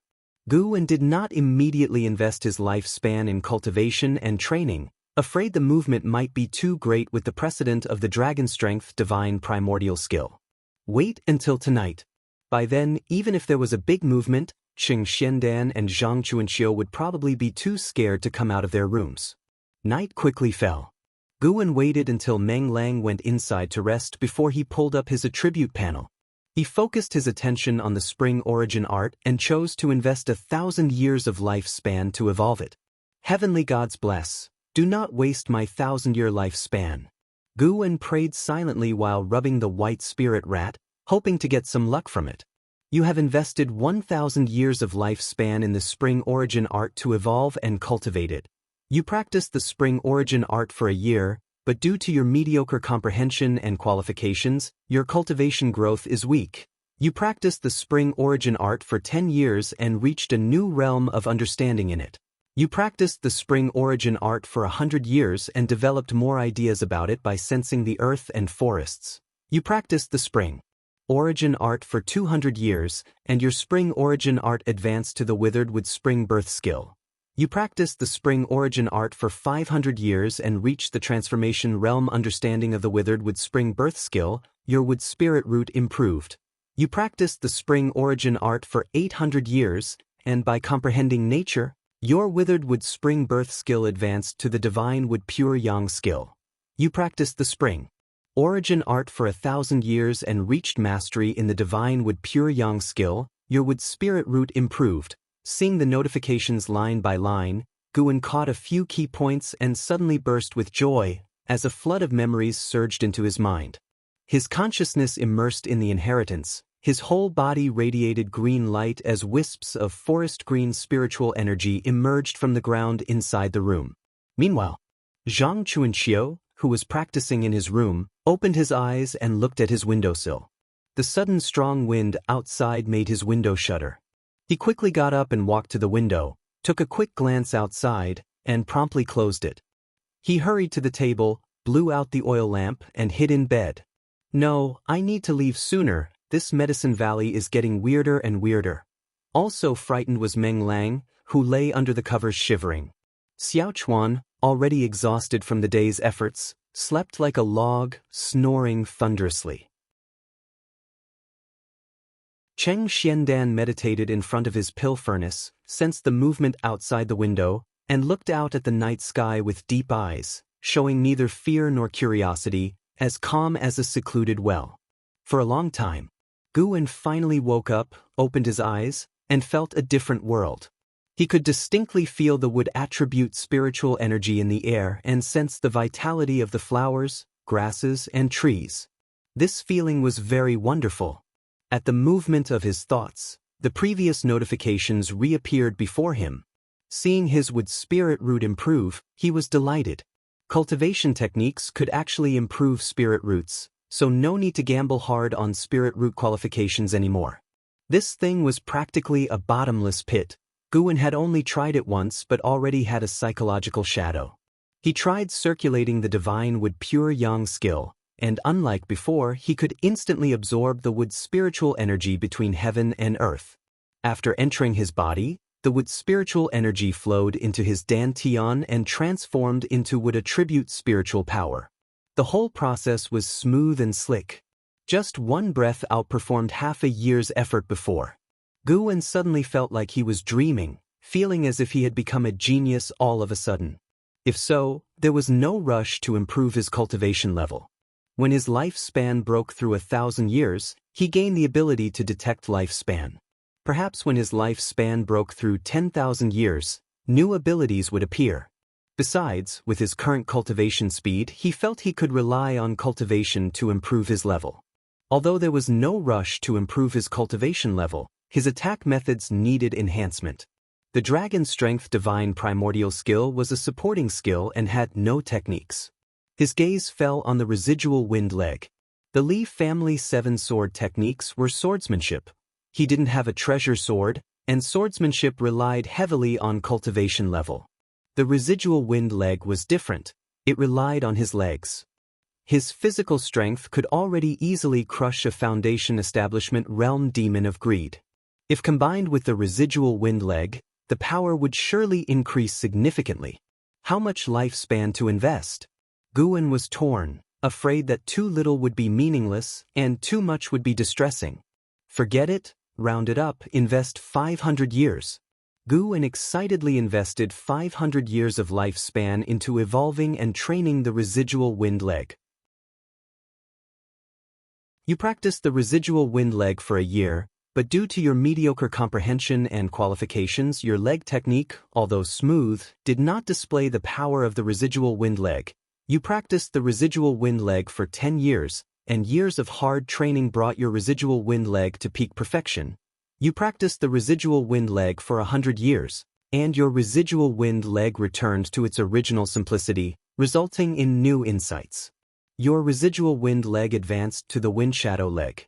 You practiced the residual wind leg for 200 years, and your wind shadow leg became perfected. Your understanding of physical techniques increased. You practiced the residual wind leg for 400 years, and your wind shadow leg advanced to the gale shadowless leg. You practiced the residual wind leg for 500 years, and your gale shadowless leg reached the integrating realm. Your understanding of physical techniques and movement techniques increased. The understanding of physical techniques and movement techniques, could it be comprehension? Guan had just conceived this idea when his mind was immediately flooded with the memories of the gale shadowless leg. At dawn, the first ray of sunlight skimmed over Medicine Valley. Before it even touched the threshold of Guan's house, the door opened. Guan walked into the courtyard, faced the morning sun, and stretched lazily, his entire essence energy completely different. He wore a bright smile, still excited. He silently brought up his attribute panel.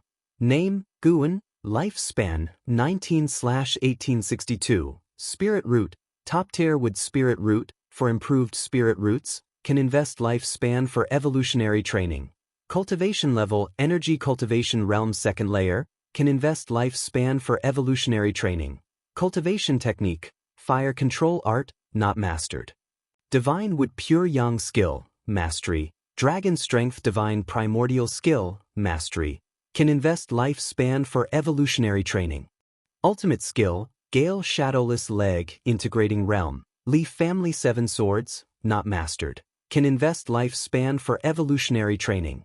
Energy cultivation realm second layer. Last night, during the inheritance of the divine wood pure yang skill, his spiritual power increased significantly, and after a night of chi absorption cultivation, he smoothly broke through to the energy cultivation realm second layer. He was no longer a useless person without spiritual power. The feeling of gambling lifespan was truly satisfying. Guan had more thoughts about his immortal cultivation path. He had no intention of adventuring out. Capturing longevity by slaying demons might make his lifespan increase faster, but the risk of death would also soar. He thought of the Valley Master of Medicine Valley. Cheng Xiandan had only a few years left, and Zhang Chuanqiu had intentions of descending the mountain. The position of Valley Master would be his for sure. By then he could recruit a batch of servant disciples to cultivate medicinal herbs for him while he only harvested them. It was simply marvelous. Guan put his hands on his hips and looked towards the surrounding peaks. The mountain might still grow more medicinal herbs. Cheng Xiandan didn't expand Medicine Valley because it might be meaningless to him, as he was just a worker of the Supreme Sect. But for Guan it was different.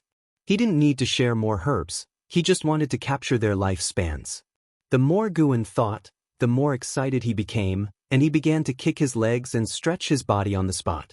He displayed the residual wind leg technique, sharp and powerful, with each kick creating a fierce wind. Not long after, Meng Lang walked out from the neighboring house, just in time to see Guan's leg technique, and his eyes widened. 19-year-old Guwen's body had fully matured, and his legs swung like whips. Although he did not move his position, the strong wind already hit Meng Lang's face, leaving him surprised. Meng Lang couldn't help but rub his eyes, thinking he had mistaken Guwen for someone else. Since when did Guwen become so powerful? Feeling Meng Lang's gaze, Guwen retracted his leg, turned to him and smiled. "Did I wake you up?" Meng Lang quickly moved closer and looked at him carefully before saying, "How did you suddenly become so powerful? The demonic wind last night, did you sense it? It wasn't related to you, was it?" Guwen rolled his eyes at him and said, "That's right, it was me. I practiced the residual wind leg my master taught me last night, causing the heavenly Tao to shake and the earth to tremble. It frightened the heavens and the ghosts. Since you heard the commotion, why didn't you come out to see my prowess?" Meng Lang would never admit his embarrassment. He snorted, "Your leg technique is sharp, but without spiritual power support, how could it have raised the wind last night? Moreover, last night there was not only wind but also spiritual energy fluctuations. Either a demon was absorbing nature's spiritual energy, or a great cultivator was breaking through." Guwen chuckled and kicked him gently on the buttocks. "You dare kick me, are you rebelling? Leah is gone, don't you want to acknowledge me as your elder brother?" Meng Lang shrieked. "If I acknowledged you, wouldn't you have to stay here with me forever? Don't you want to become an outer disciple?" "You have a point, you're right. I'm not like you." The two began to play fight. An ancient hour later, Xianxia found Guwen and took him around Medicine Valley, pointing out every inch of land and medicinal herb. Guwen listened attentively, but as he listened, he sensed something was off. This seemed like a farewell tour. Was last night's commotion enough to scare him to death? Guwen wanted to console him, but on second thought, that Zhu Moyan was no good. He probably assisted the great cultivator behind the demon of greed through dirty work, and once Chu Jingfeng dealt with the matter, Zhang Chuanxiu might be implicated. After all, they were good friends. Better for him to leave the mountain early. Guwen swore he wasn't aiming to be the head disciple, he was genuinely thinking about Zhang Chunqia's welfare. After mastering the divine wood pure yang skill, Guwen wasn't in a hurry to contact Chu Jingfeng. First, he already had self-preservation ability. Secondly, he didn't want to alert the enemy. He had just returned to Medicine Valley. If Chu Jingfeng arrived the next day, it would be hard to clear suspicion. Guwen wasn't wary of Zhu Moyan but the person behind him. According to Zhang Chuanxiu, that person's status was very high. The weight of everyone in Medicine Valley combined couldn't shake him. Just as well, he could improve his cultivation level during the waiting period. Zhang Chuanxiu took Guwen around for an ancient hour. They even went up the surrounding mountains, and after talking himself hoarse, Zhang brought Gu into Qing Xianden. Guwen stared curiously at the pill furnace in front of Qing Xianden. He had long heard of Cheng's proficiency in the alchemy technique and wondered if he could learn it. After learning it, he could then gamble lifespan to instantly become an alchemy grandmaster. Qing Xianden stood up and looked at Guwen, saying, "From now on, you are the head disciple of Medicine Valley." At these words, Guwen was shocked and instinctively looked at Zhang Chuanxiu, panicking as he asked, "Head disciple, what's wrong with you?"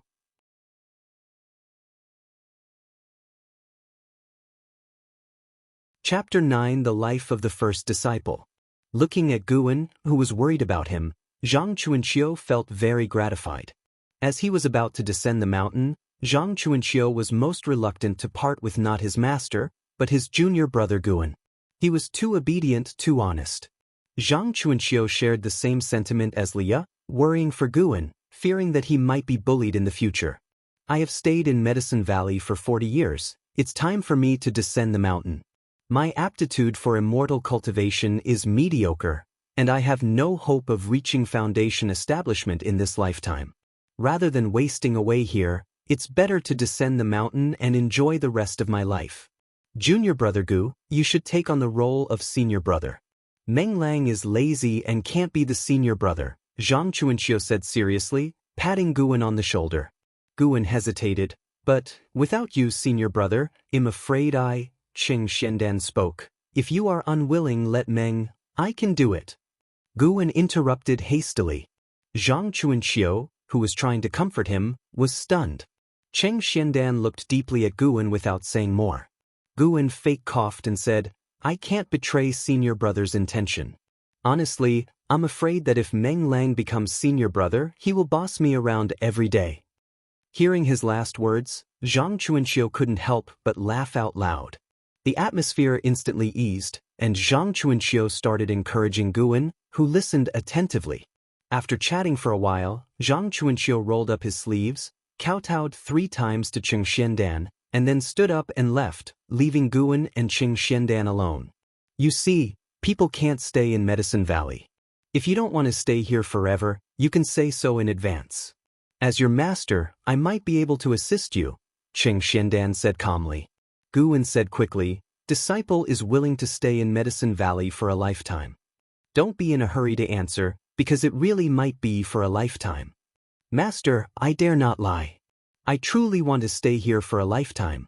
To others, the work in Medicine Valley might seem dirty and tiring, but to me, these are the most contented days.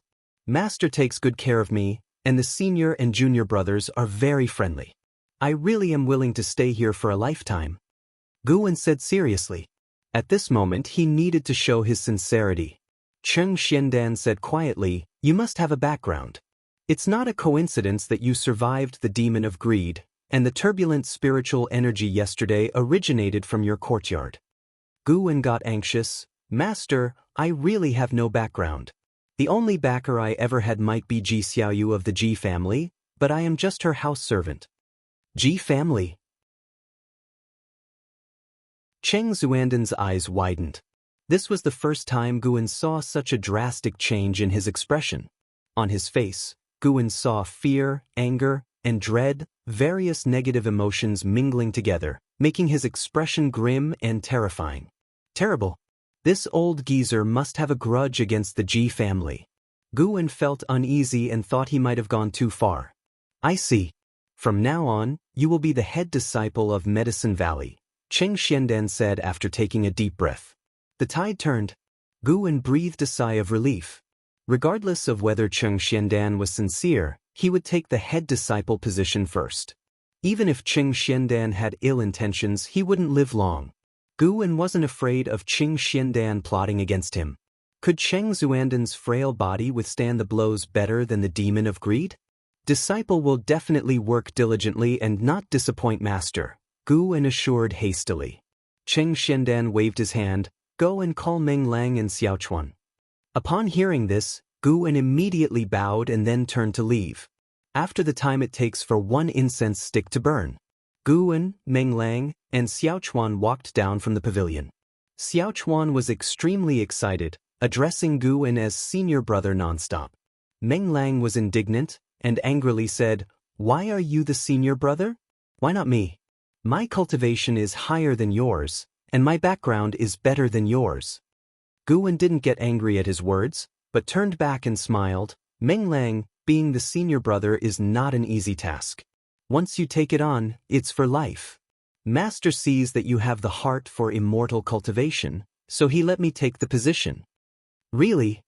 Meng Lang's anger subsided. "Of course. Look at our senior brother. He stayed here for 40 years. How many 40 years do we have in a lifetime?" Meng Lang fell silent. His expression changed, looking at Guwen with sympathy. He patted Guwen's shoulder. "Guwen, it's a disgrace for you." Xiaochuan also fell silent. He, too, harbored dreams of immortal cultivation and naturally didn't want to stay here for a lifetime. Guwen pretended to be silent, but inside he was laughing his head off. Meng Lang was indeed easy to fool.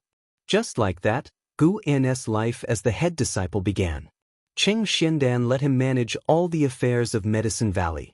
He immediately handed over the planting and cultivation tasks to Xiaochuan and Meng Lang, while he concentrated on harvesting. Meng Lang, perhaps out of guilt, surprisingly did not complain. The harvesting task came only twice a month, so Guwen spent most of his time cultivating, but he always hid his cultivation level, never letting anyone see it. 3 months passed. Guwen silently reached the 5th layer of the energy cultivation realm. The mastery of the divine with pure yang skill was indeed powerful. Guwen had not cultivated as long as Meng Lang. He also set aside time for reading. Autumn leaves covered Medicine Valley. The surrounding peaks were also tinged with autumn colors, exuding a melancholy felt in the mortal world. Guwen stood in front of the wooden railing, looking at the nearly mature third-tier medicinal herbs, his hand caressing the white spirit rat. Suddenly he heard something and turned his head to see Xianxia walking in from the valley entrance, followed by a boy and a girl looking about 14 or 15 years old. He instinctively used lifespan detection. Yi Lan, Energy Cultivation Realm First Layer 14/110/130, Lu Jiujia, Energy Cultivation Realm Second Layer 15/140/190. Good. 2 more helpers. Gu N's lips curved into a smile as he walked quickly towards Xianxia. When he reached Xianxia, he clasped his hands in salute. Lu Jiujia and Yi Lan curiously looked at Gu and already had fine facial features, and growing up, coupled with the cultivation from Dragon Strength, Divine Primordial Skill and Divine Wood Pure Yang Skill, his temperament was outstanding, reminding the two of the cultivators of the Supreme Sect they had seen. Aner, these two are your junior brother and sister. You take them to settle in, Xianxia said and left. Aner? Gu almost got goosebumps but still bowed respectfully to Cheng Xuandan's retreating figure. He turned to look at Lu Jiujia and Yi Lan, who hurriedly saluted him, and their respectful demeanor made him very satisfied. Good. More polite than Liya and Meng Lang. Back then, those two did not show such courtesy to Zhang Chuanqiu. Gu instantly developed a fondness for his junior brother and sister. He started by introducing himself and asking them to do the same. Lu Jiujia had dark skin and worn-out clothes, looking like a farm boy, but his bright eyes were full of spirit.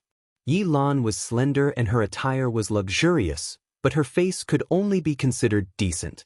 Let's go, senior brother will take you to your quarters first, Guwen said with a smile. Seeing his gentle demeanor, the two were no longer as nervous.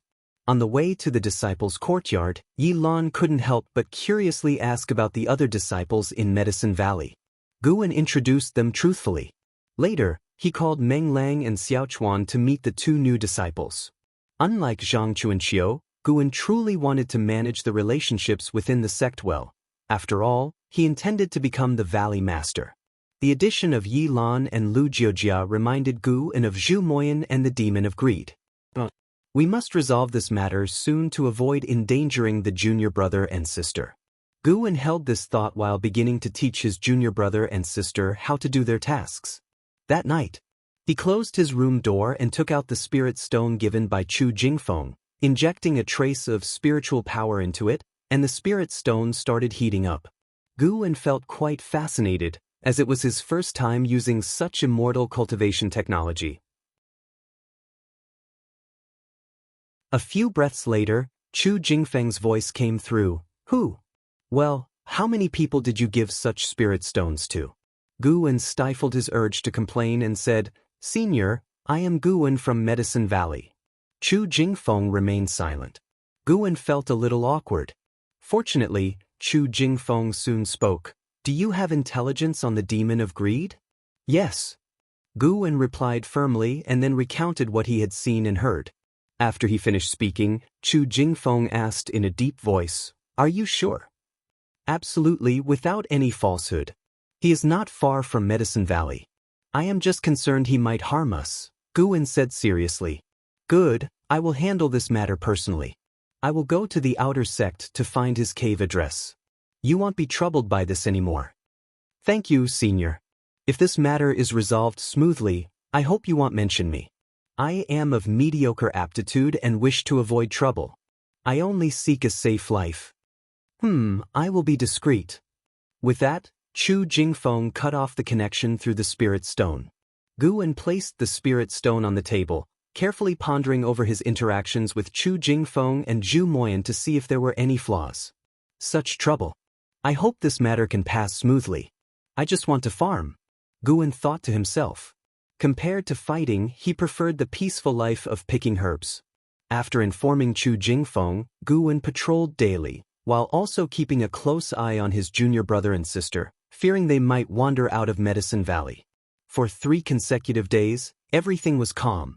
Until the night of the fourth day, Guwen sensed signs of spiritual energy disturbance outside Medicine Valley and vaguely heard the clash of weapons. They were fighting. He crept outside and made his way to the valley entrance, intending to guard it to prevent the demon of greed or villains from sneaking into Medicine Valley and harming his junior brother and sister. The battle in the distance was fierce. By the time Guwen reached the valley entrance, it still hadn't finished. The numerous peaks along the way prevented Guwen from accurately assessing the battle, so he relied on his keen hearing to judge. Suddenly, Guwen felt something and quickly turned around, looking back into Medicine Valley. His gaze fell on a pavilion where he saw Xianxia standing at the window, looking at him from afar. The bright moonlight shone down, and in the dim pavilion, Xianxia looked like a ghost, making Guwen feel a chill in his heart. Trouble? He discovered me. Guwen frowned, suddenly unsure of what to do. As he hesitated, Xianxia slowly closed the window, but his gaze remained like two beams of eerie light, making Guwen uneasy. Guwen wasn't afraid of Xianxia. He feared Xianxia would leak the information. Then he thought it shouldn't be the case. If Xianxia were really connected to the great cultivator behind the demon of greed, why would he summon Chu Jingfeng to guard Medicine Valley? It would be superfluous. These servant disciples meant nothing to the sect. The other party didn't even need an excuse to report to the sect.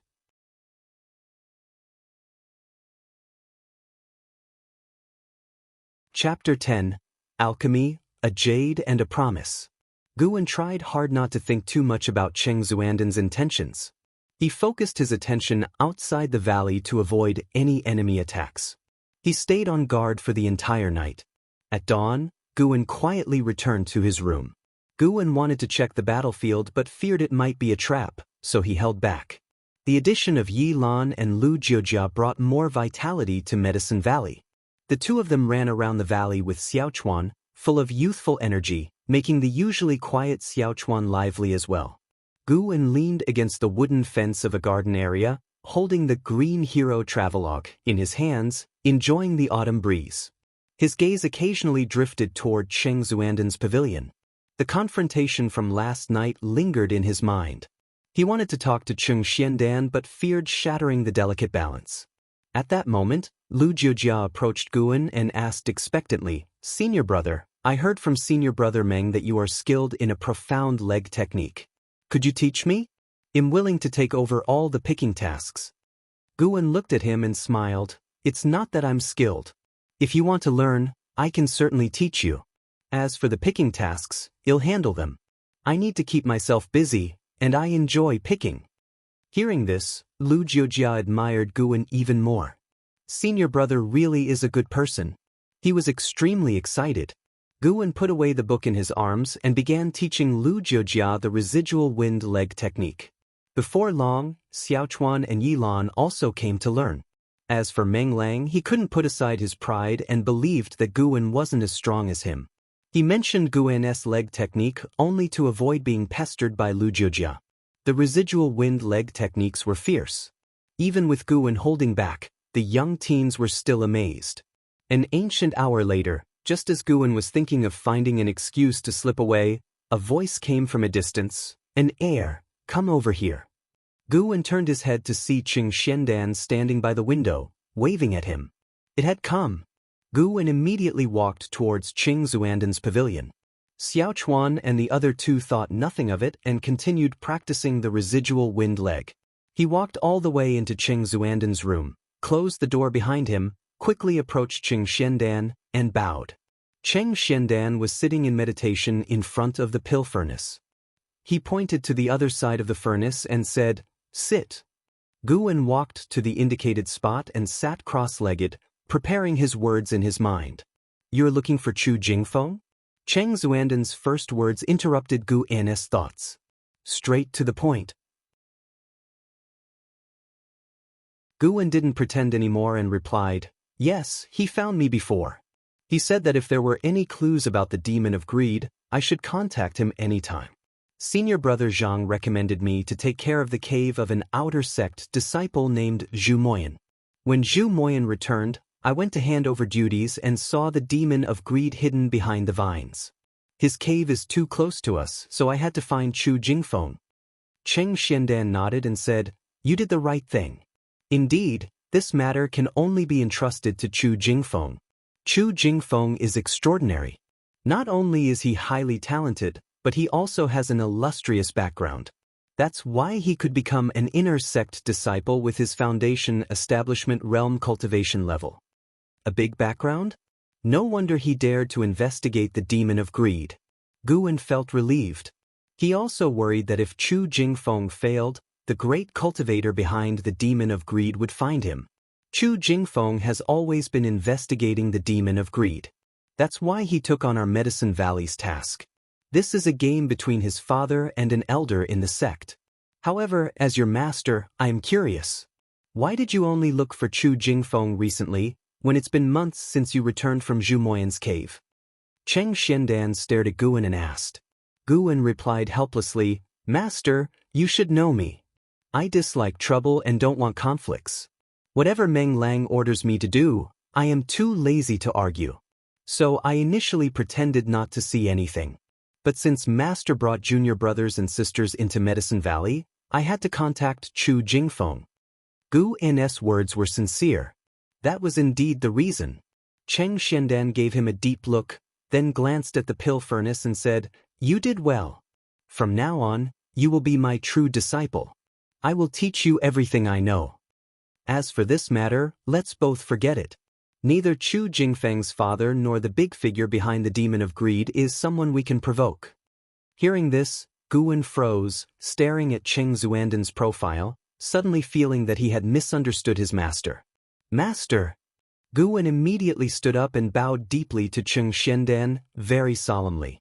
Cheng Xiandan looked back at him, showing a kind expression, quite different from his usual demeanor.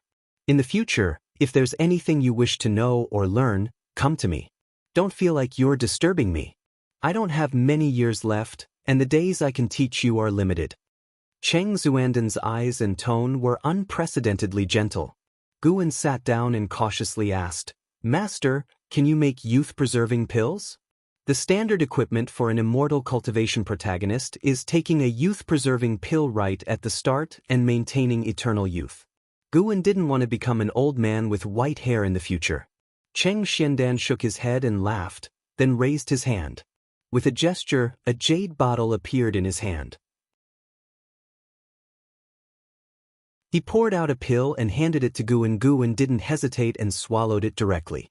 The reason he was so bold was that both the Divine Wood Pure Yang skill and the Dragon Strength Divine Primordial skill had detoxification effects.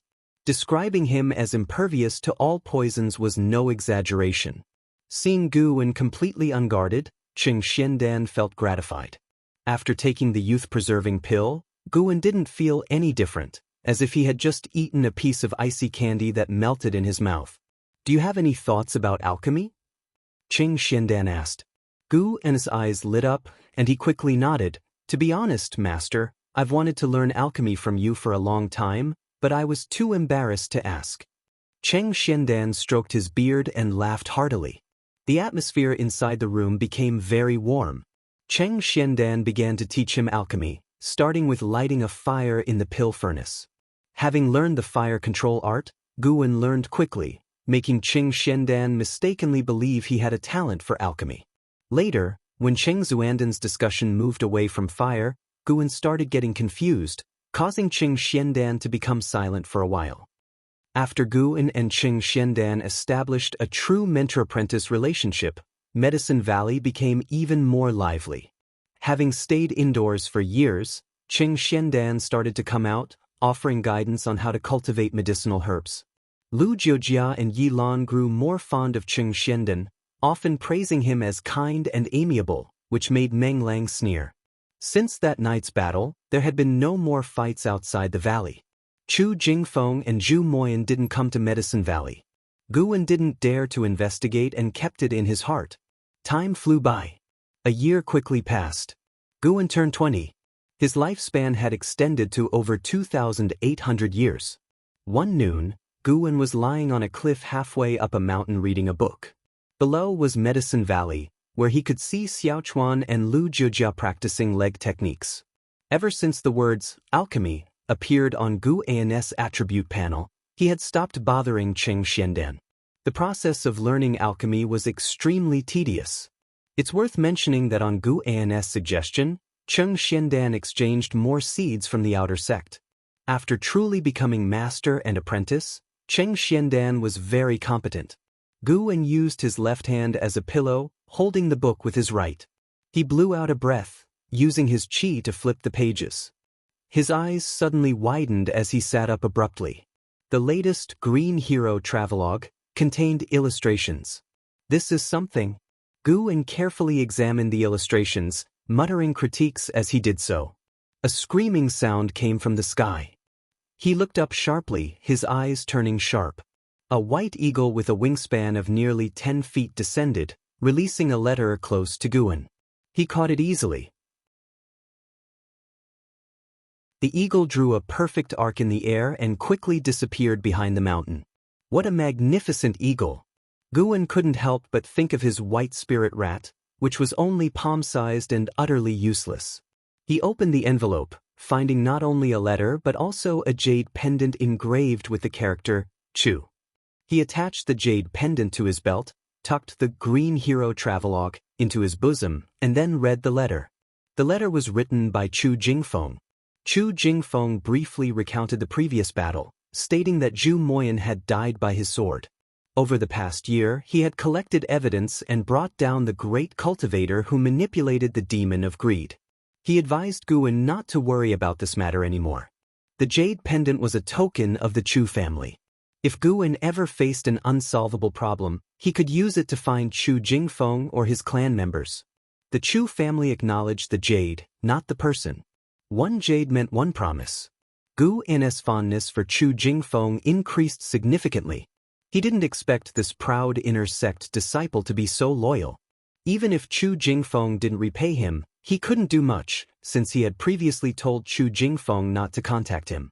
After reading, Gu An tore the letter into pieces and scattered them on the ground. With a slight twist of his right foot, his spiritual power vibrated, turning the letter fragments into powder. The spiritual power of the 8th layer of the energy cultivation realm was just that strong. Gu An's lips curved into a smile as he leaped gracefully, like a wild goose, and flew away. Along the way, he treaded lightly on the leaves of the forest trees on the mountainside, landing with flair. By now, Lu Jiujia and Xiaochuan were used to it. Gu An suppressed his aura to the 2nd layer of the energy cultivation realm. He had already displayed the residual wind leg, receiving praise from Cheng Xiandan. Now, he seemed like a formidable martial arts expert. Gu An conducted himself with humility, but he felt he couldn't always stay hidden. Showing a portion of his strength appropriately would help his farming life. As soon as he landed, the white spirit rat scrambled up his leg and perched on his shoulder. I haven't checked your leg techniques in days. Come on, let's spar. Both of you, together. Gu An smiled at Xiaochuan and Lu Jiujia. Xiaochuan and Lu Jiujia exchanged glances and immediately charged at Gu An. The three of them practiced their leg techniques on the grassy field outside the garden, moving gracefully and with long legs like whips. In no time, the wind rushed and grass clippings flew. Gu An fought off the two of them with a single leg, dismantling their techniques. Xiaochuan's techniques were decent but somewhat clumsy, while Lu Jiujia had high talent. His kicks already showed signs of the residual wind leg, but each move was still slower than Gu An's. After half a cup of tea's time, Xiaochuan and Lu Jiujia were panting heavily. They exchanged a glance and then surrendered in unison. Gu An slowly retracted his leg hanging in the air and smiled. You've made great progress. I had a hard time dealing with you. Soon enough, you might surpass me. Soon? How soon? Xiaochuan asked stiffly. Gu An patted the dust off his trousers and smiled. That depends on how hard you work. The white spirit rat on his shoulder chirped as if laughing.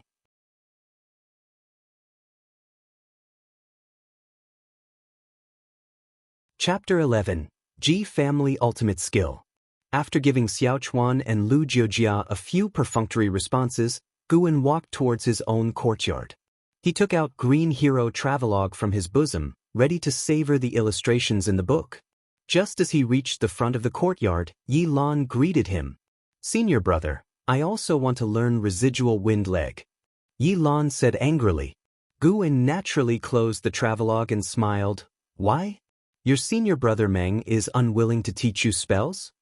Yi Lan became even more upset, complaining, "Yes, he taught me very perfunctorily. I got anxious and argued with him. As a result, he scolded me, saying he was preparing for the outer sect assessment and had no time for me, and told me to scram." Seeing her cheeks puffed up like a ball, Guwen found it amusing but held back from laughing. "Since your senior brother Meng is busy, don't disturb him. How about this? Tomorrow at noon, he'll personally teach you residual wind leg. How does that sound?" Guwen said gently. Yi Lan asked in surprise, "Why tomorrow?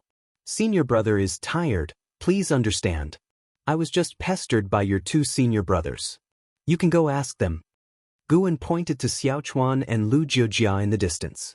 After speaking, he bypassed Yi Lan and walked towards his own room.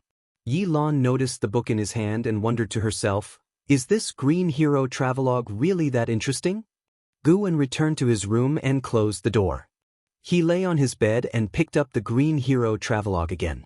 The reason he liked Green Hero Travelogue was because it was a series, with a new volume appearing every half year. Chasing after serialized books in the Immortal Cultivation world gave Guwen a feeling of being back on Earth. He quickly became immersed in the content of the book. He seriously doubted whether this book was written by a cultivator from the Supreme Sect.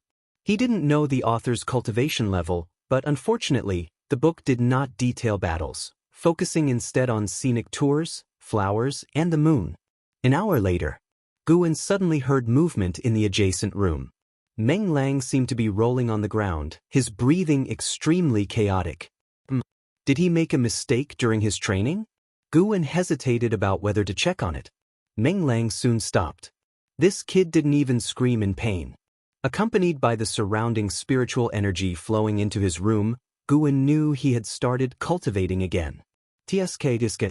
Leah had already risen. Could Meng Lang also have his own fortuitous encounter? Damn, considering this, the three of them entered Medicine Valley on the same day, apprenticed to the same master, and all had great opportunities. It's somewhat legendary. Thinking again, Guwen felt he was overthinking. This kid Meng Lang would be lucky to die a natural death. In his view, with Meng Lang's temperament, once he left the valley, he wouldn't last long before dying. Couldn't speak properly and easily got irritated, not at all like an immortal cultivator. He stopped thinking too much and continued to savor Green Hero Travelogue. Guwen absorbed energy for 6 ancient hours daily, basically using sleep time to cultivate. Immortal cultivators didn't need to sleep. The process of energy absorption itself was a better way to regulate and relax than sleep. During the rest of the time, he not only read travelogues but also other books. Qing Xiandan had already passed 100 Herbs collection to him. 100 Herbs collection was created by the Supreme Sect, recording various spirit flowers and grasses from all over the world, with Qing Xiandan specially annotating some medicinal properties. Although Cheng Xuandan's cultivation was poor, his 100 years of life had indeed made him knowledgeable and experienced. Those with poor qualifications had this advantage: they could use more time to fill in knowledge and insights. Another year of winter snow arrived, snowflakes flying, covering the courtyard in pristine white. Guwen was directing his junior brothers and sisters to clear the area. As for Meng Lang, that guy seemed to have gone mad, hiding in his room all day to practice. Now, Guwen couldn't command him. Cheng Xiandan said to let him be. Each courtyard had special talisman paper at the edges that could generate heat, but these talisman papers had time limits. Once they expired, it took only an ancient hour for the snow to cover the entire courtyard. Watching Xiaochuan, Lu Jiujia, and Yi Lan busily working, Guwen's thoughts wandered. He was increasingly dissatisfied with the output of Medicine Valley and decided to open new land. Once this winter passed, Guwen planned to arrange for them to go up the mountain, chop trees, and till the soil. The sound of something cutting through the air came from afar. Guwen turned his head to see a man in plain clothes stepping on a flying sword, flying through the snow, like a sword immortal. Guwen instinctively cast a lifespan detection on him, finding that this guy's cultivation had reached the 6th layer of the energy cultivation realm. A breakthrough so fast. Du Ye's arrival also caught the attention of the three, Xiaochuan. Di flew all the way to near Guwen, leaped off, and the flying sword sheathed itself at his waist, the sword light flashing in the snowy landscape. The whole process was seamless and very graceful. The three watched with wide eyes. They didn't join the Supreme Sect just to do chores, they all wanted to cultivate immortality. Unfortunately, due to their mediocre spirit root qualifications, they ended up in this situation. They joined Medicine Valley to wait for an opportunity. Di looked at Guwen, patted him on the shoulder, and laughed, "Not bad, you've grown up. You're no longer the little kid following behind me all the time." Guwen smiled and exchanged pleasantries with Du Yi, but in his heart, he cursed. "We're both house servants, so why act high and mighty?" After circling around, Di finally got to the point. He whispered, "How's the preparation of medicinal herbs?" "Come with me to get them." Guwen smiled and nodded. He did have some medicinal herbs stored, the share a big disciple of Medicine Valley deserved. He planned to give them all to Du Yi. Although he could seize lifespans, that thing took time. Before he became invincible, he needed to maintain a good relationship with the Ji family, as he might need their help in the future. No matter how strong the Chu family, they were only powerful within the Supreme Sect. The Ji family, however, was different. They were a top family in the Taizong dynasty. The Ji family Guwen originally stayed with was just a branch in a city. Every immortal cultivation sect in the Taizong dynasty had members of the Ji family. On the way, Di started talking about the outer sect. "Li Ya is from your Medicine Valley, right? Recently, he's been making quite a splash. He's a member of the Taizong imperial family, competing with his imperial brother. They even made a life and death duel agreement, causing quite a stir. It said that a few years ago, Li Ya was just a waste, but somehow gained a great fortune, and his cultivation level advanced rapidly. Now, he's already at the 2nd layer of the Foundation establishment realm." Hearing Di mention Li Ya, Guwen also became interested. Li Ya seemed like a tragic fantasy protagonist? Guwen curiously asked, "Must one reach the Foundation establishment realm to become an outer sect disciple?" Du Yi nodded, "Naturally. Like me, with insufficient cultivation, though I belong to the outer sect, I am still considered a servant. But by staying in the outer city, I get to hear about these things. Reaching the Foundation establishment realm, one can directly be promoted to an outer sect disciple. Reaching the core formation realm, one can be promoted to an inner sect disciple. Above inner sect disciples are inheriting disciples and true disciples. These are the established rules. If someone is exceptionally talented, they can break these rules. Our third miss is such a person.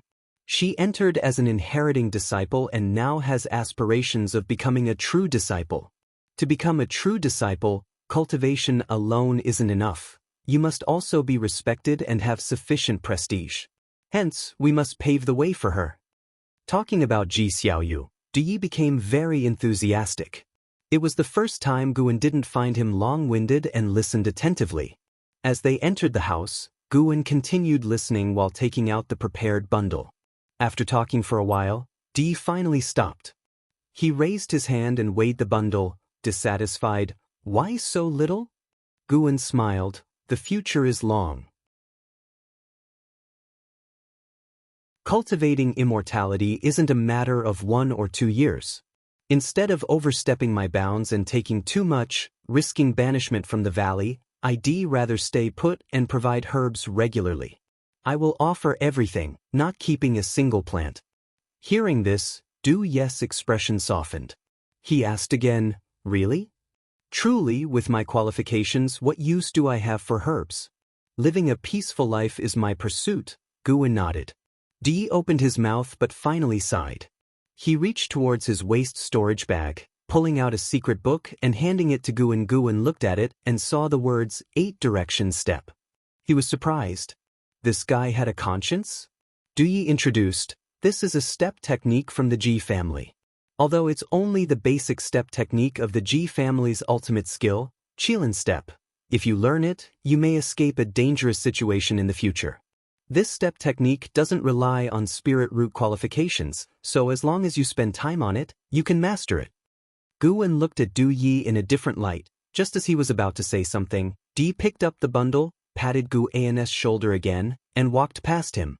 Guwen turned and followed him, seeing him out. In the courtyard, Di turned back to him and said, after all, we grew up together. Even if we may drift apart because of our choices in the future, the camaraderie will always be there. If things don't go well, come find me. With that, he patted his sword sheath with his left hand. With a clang, the sword came out of the sheath. He leaped up, stepping on the sword, and flew away. What a handsome sword control technique. Guwen looked down at the secret book in his hand, the corners of his mouth curving up. He began to peruse the 8-direction step, practicing right in the courtyard. Ji family's ultimate skill? He wondered if he could evolve the Ji family's ultimate skill by using lifespan evolution during practice. After Xiaochuan, Lu Jiejia, and Yi Lan finished cleaning the courtyard, they quickly came to Gu An's courtyard, curiously watching him practice the step technique. Senior brother, what cultivation technique are you practicing? Yi Lan asked curiously. Guwen moved his steps and replied with a smile, do you all want to learn? Yes. The three said in unison. Guwen responded, when I master it, I will teach you. Bang. The door of the adjacent room was pushed open. Meng Lang, with bloodshot eyes and blood vessels visible on his forehead, stepped out, looking frightening and terrifying. Xiaochuan, Lu Jiejia, and Yi Lan were all scared. Meng Lang charged straight towards Yi Lan, who was closest to him, like a mad beast, full of ferocity. Yi Lan was so scared she couldn't react in time. In less than a breath's time, Meng Lang was about to crash into Yi Lan. Guwen grabbed Yi Lan's shoulder and pulled her back, simultaneously stepping with his right foot onto Meng Lang's chest. Boom! Meng Lang's momentum erupted, his energy swirling around him, and his feet plowed 2 long grooves into the ground. Guwen slowly straightened his right leg, pressing Meng Lang backward. Xiaochuan, Lu Jiejia, and Yi Lan stared wide-eyed, deeply impressed by Guwen's posture, and felt awe. Senior brother was this strong? Although Guwen usually won their sparring matches, that was without using spiritual power. Xiaochuan and Lu Jiejia both believed they would eventually surpass senior brother. Meng Lang suddenly grabbed Guwen's right foot with both hands, trying to break it with brute force. Guwen jumped up forcefully, then stomped down hard, pressing Meng Lang to the ground with a thud. Meng Lang's knees sunk deep into the soil. He trembled all over and couldn't push Guwen's foot away, looking extremely pathetic.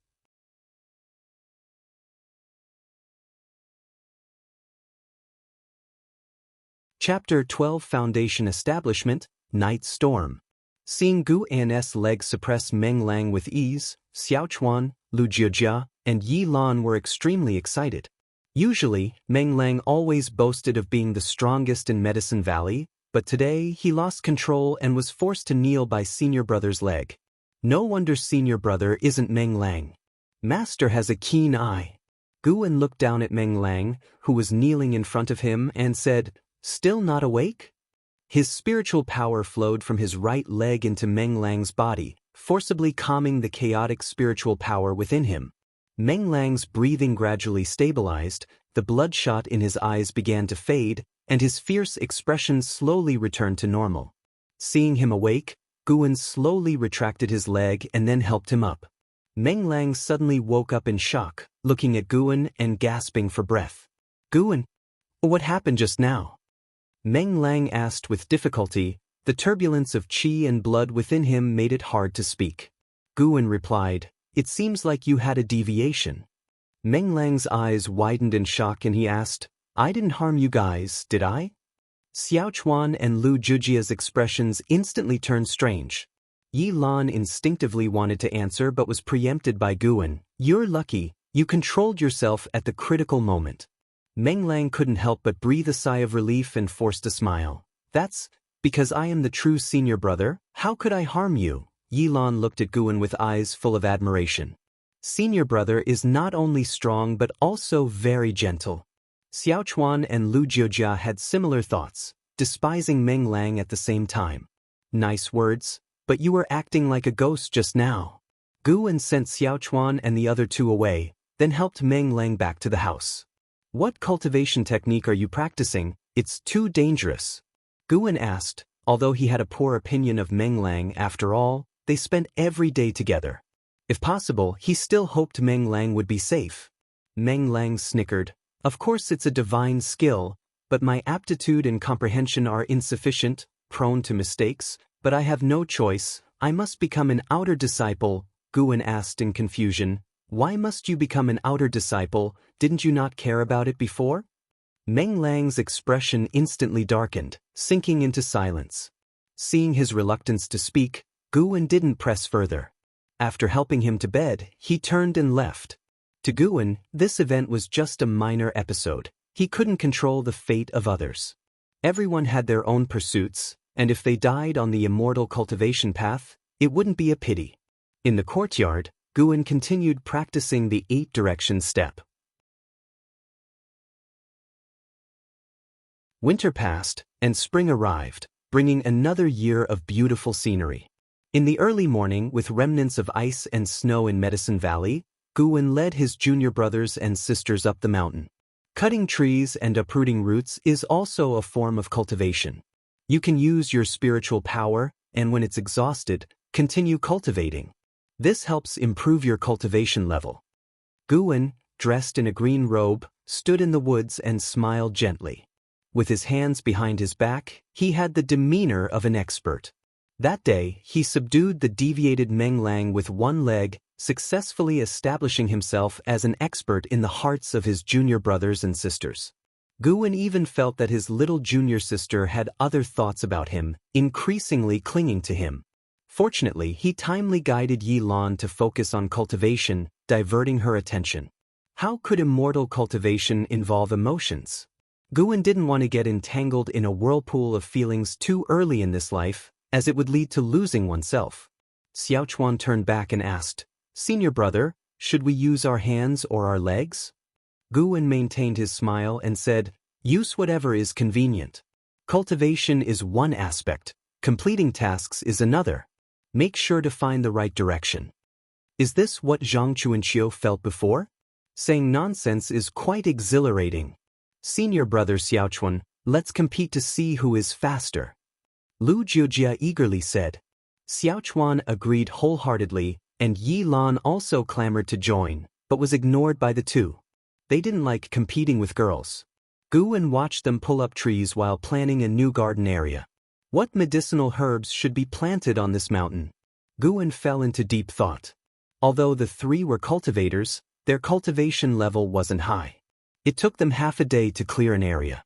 Guan brought the seeds of the third-tier medicinal herb, soul shaking grass, and had them plant them.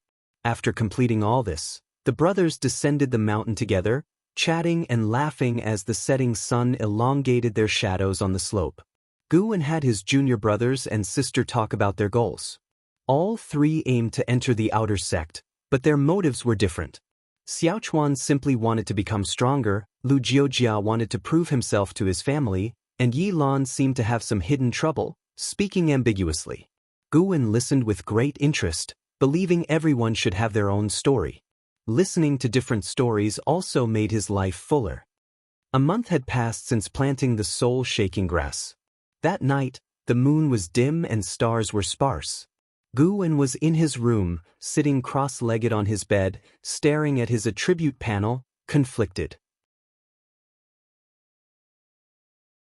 Name, Guan, lifespan, 20/3163, spirit root, first class wood spirit root, for elements good spirit root, can invest lifespan to evolve cultivation. Cultivation level, energy cultivation realm 9 layers, can invest lifespan to evolve cultivation. Cultivation techniques, fire control art, unmastered, divine wood pure yang skill, mastery. Dragon strength divine primordial skill, mastery. Alchemy, initial insight, can invest lifespan to evolve cultivation. Ultimate skills, Gale, Shadowless Leg, Proficient. Li Family 7 Swords, Unmastered. 8 Directions Step, Unmastered.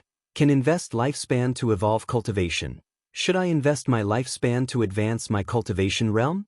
Cheng Xiandan had the ability to refine foundation establishment pill, and he was currently kind to Guan, so he might seek it out. However, Meng Lang's abnormality made Guan wary of Cheng Xiandan. Meng Lang had no prominent background. If he possessed a divine skill, he would have already practiced it. So why wait until after Li Ya and Zhang Chuanxiu left to start? Given Gu An's current senses, he was sure that Meng Lang hadn't had contact with strangers in the past 2 years. At most, he was summoned by Cheng Xiandan, and Guan wouldn't eavesdrop on their conversations every time. Forget it. Relying on oneself is better. Be cautious. The path of immortal cultivation, even a slight mistake, could lead to destruction. Gu An immediately invested a year of lifespan into his cultivation for evolution.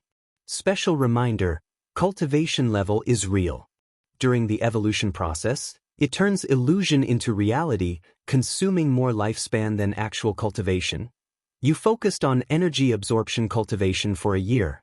Without the foundation establishment pill and lacking luck, you did not break through to the foundation establishment realm. 2 notifications appeared before Guan due to his failure to break through. His cultivation level did not increase. Guan remained unfazed and continued to invest lifespan, year after year. Failure, failure, failure. After 9 attempts, his expression grew tense. Damn. I don't believe it. Invest 100 years. With anger rising, Guan invested 100 years of lifespan into his cultivation for evolution. You practiced energy absorption cultivation for 10 years, forcibly breaking through to foundation establishment realm with the great accomplishment in divine wood pure yang skill, but failed. You practiced energy absorption cultivation for 20 years, forcibly breaking through to foundation establishment realm with the great accomplishment in divine wood pure yang skill, and succeeded.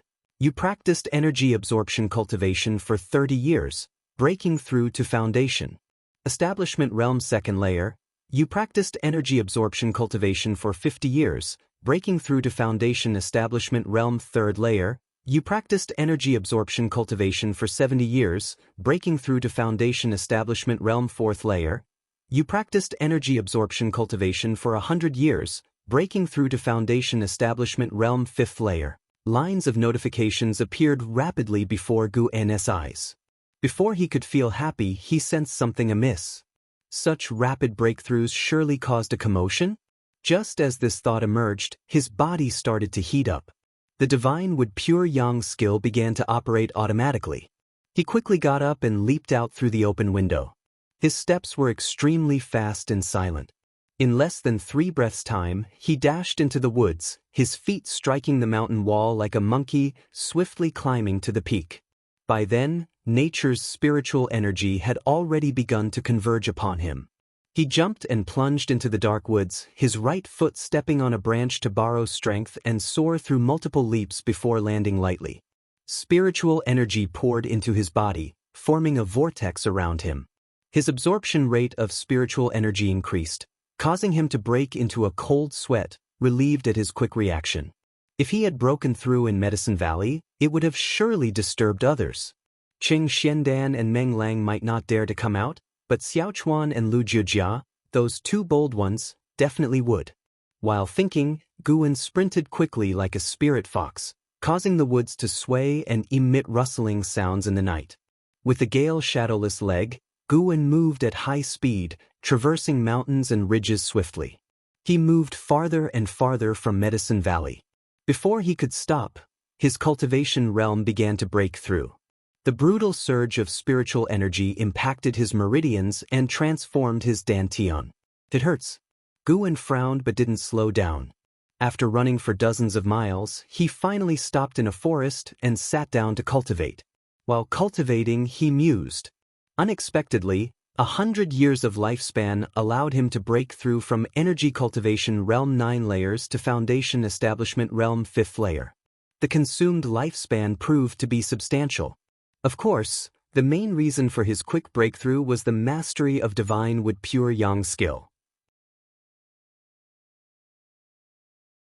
If he invested 1,000 years of lifespan, could he reach the core formation realm or even touch the nascent soul realm? Guwen indulged in endless imagination. The spiritual energy he absorbed increased, making the forest shake like in a storm, leaves falling like demonic ghosts looming in the night. This commotion is a bit too much. Guwen bitterly thought. The drawback of using lifespan to evolve cultivation emerged, making too much noise and attracting trouble. After evolution, it wasn't about gaining cultivation out of nothing but compressing all necessary spiritual energy into a short period for rapid breakthrough. Breaking through from energy cultivation realm 9 layers to foundation establishment realm 5th layer caused such a commotion. What would happen when he broke through from core formation realm to nascent soul? If other cultivators were drawn during the process, it would be disastrous. Guwen preferred to always consider the worst scenario. No way. He needed to be even more cautious in the future. Guwen decided to invest a year of lifespan into his cultivation each day, gradually progressing. Time flew by quickly. Under the night sky, the wind howled, Guwen's robe billowing, and his spiritual power grew rapidly. After a while, his aura suddenly changed. Foundation establishment succeeded. His dantian transformed, boosting the production of spiritual power and stimulating his muscles and bones to strengthen. It wasn't over yet. His cultivation continued to rise, dust mixed with grass scraps swirling around him in a grand display. Foundation establishment realm 2nd layer. Foundation establishment realm 3rd layer.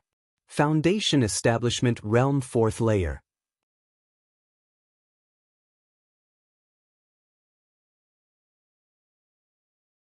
Chapter 13. I only remember his leg techniques being very fast. Guwen was not happy about the rapid breakthrough. His mind was constantly tense, afraid that someone would come. The Supreme Sect was so vast that it was hard to see any trace of people within 100 miles around Medicine Valley. It shouldn't alarm a great cultivator, right? Just as Guwen was thinking this, he suddenly felt 2 powerful auras coming from afar, stronger than Chu Jingfeng back then. What you fear will always come. He was in the process of cultivation, from the 4th layer to the 5th layer of the foundation establishment realm. It was inconvenient to get up, and it would be hard to escape those 2 even if he ran now. Big trouble. Guwen nervously felt those 2 approaching auras. When they were less than 100 feet away, they stopped, with a mountain peak between them. He was in a dark forest, wearing a dark green robe. Coupled with the dust flying around, it was hard for people to see his true appearance clearly. Sensing that the 2 didn't force their way through, Guwen breathed a sigh of relief. It seemed that the others were also wary of him and didn't dare to disturb recklessly. Guwen's cultivation continued to grow. Due to the commotion around and the mountains separating them, he couldn't hear the conversation between the 2, leaving him unable to relax. When he broke through to the 5th layer of the foundation establishment realm, the 2 on the other side of the mountain still had not moved. Guwen's cultivation speed began to slow down. He raised his right hand and pressed it against the tree trunk behind him, connecting it with his internal spiritual power. A blue line of light appeared on the tree trunk, flowing around his palm. When the blue line connected end to end, he withdrew his right hand and directly pulled off a piece of wood mask from the tree trunk. He put the mask on his face, and with his other hand drew 2 eyes on the mask. The drawn area fell off, and thus, a complete mask appeared on his face. Spiritual energy was still drilling into his body, but he could already get up. As if sensing the spiritual energy of heaven and earth calming down, a loud voice came, "Which Daoist friend is making a breakthrough here, and why not in your own cave?" This voice was very serious, clearly doubting that Guwen was not a disciple of the Supreme Sect.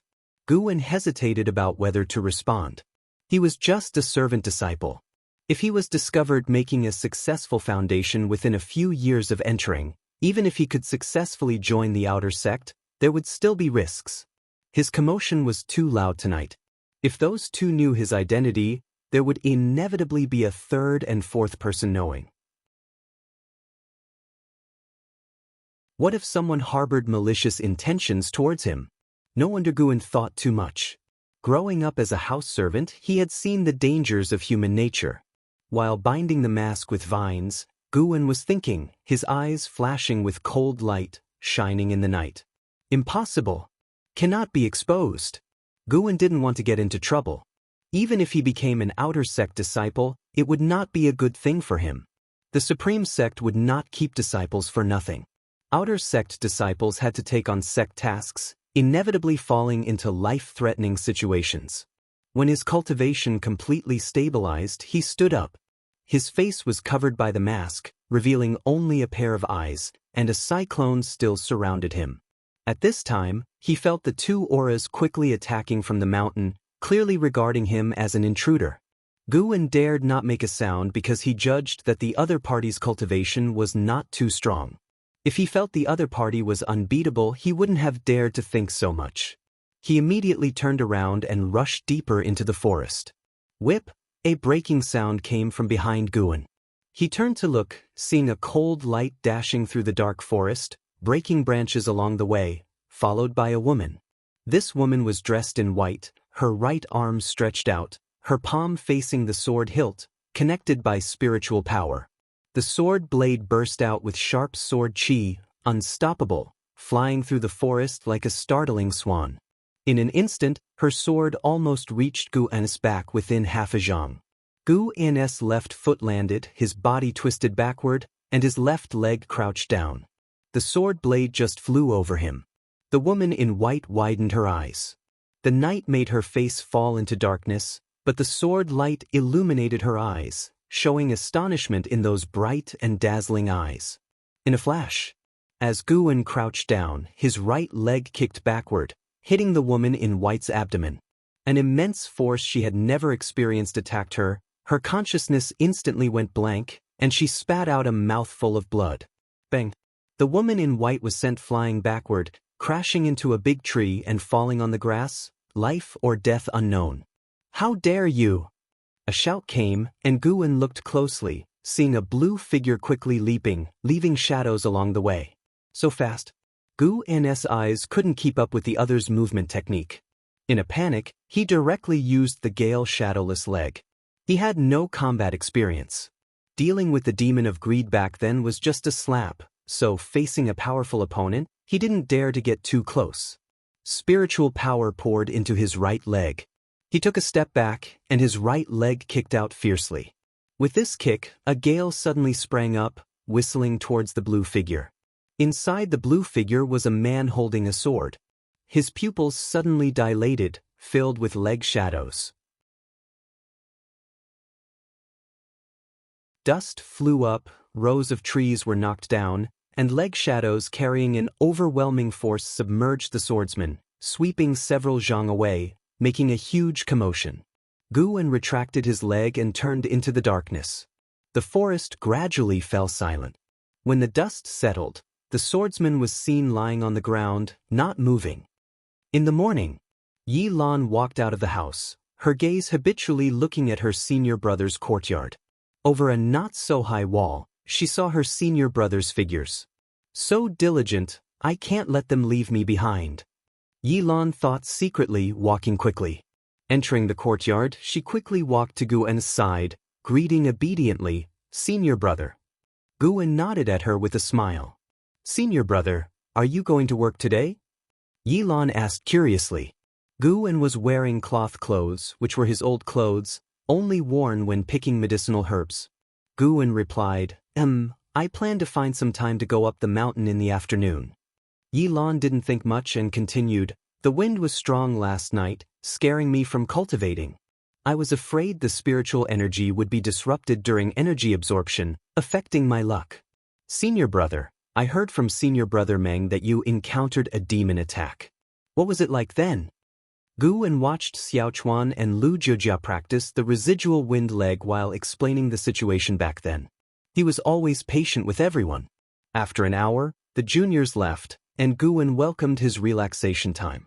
He lay under a tree, holding the green hero travelogue in one hand and playing with the white spirit rat in the other, feeling at ease. At this moment he kept thinking about the two people he encountered last night. He had held back his strength. He shouldn't have killed them, right? Guwen felt uneasy because he had no enmity with them. Without a grudge, Guwen didn't want to kill. With such worries, Guwen spent an anxious day. Sunset and moonrise, the next day at noon. While reading by the wooden railing, Guwen suddenly saw figures at the mouth of the valley. Focusing his gaze, he found it was more than one person. A man and a woman. Guwen sighed in relief, glad they were not dead. He used the Dragon Strength Divine Primordial skill to suppress his cultivation to the third layer of the energy cultivation realm, unafraid of being recognized. Soon, Xianxia walked out of the pavilion, quickly going to the two and clasping his hands in salute. Before him stood a woman in white and a man in blue. The woman in white had an icy, stunning beauty, with fair and tender skin like creamy jade, almond-shaped eyes, and willow eyebrows. She held the sword scabbard in her right hand, exuding an aloof and unapproachable aura. The man in blue was also handsome, with a tall and straight figure and a luxurious robe, but his face was a bit pale. They were both outer sect disciples of the Supreme Sect, the man named Xianxia, and the woman named Lixuanyu.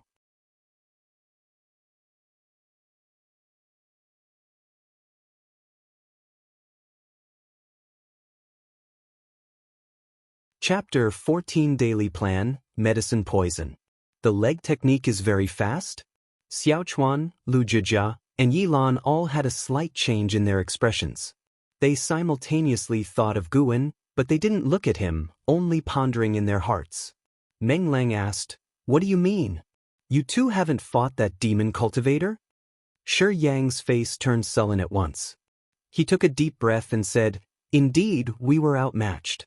My cultivation level is in the 5th layer of the Foundation Establishment realm, and my cousin's is in the 4th layer.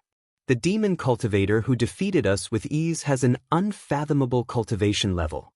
If you have any clues, inform us as soon as possible to avoid leaving a disaster for yourself." When he revealed his cultivation level, Meng Lang and Xiaochuan drew a sharp breath. Meng Lang felt a surge of fear and quickly asked, "Since you are no match for him, why did you still seek him out? Why not call an inner sect disciple for help?" Xianxia replied, "We have our contingencies." He became increasingly annoyed with Meng Lang. The boy was too brazen and his words were hitting the sore spots.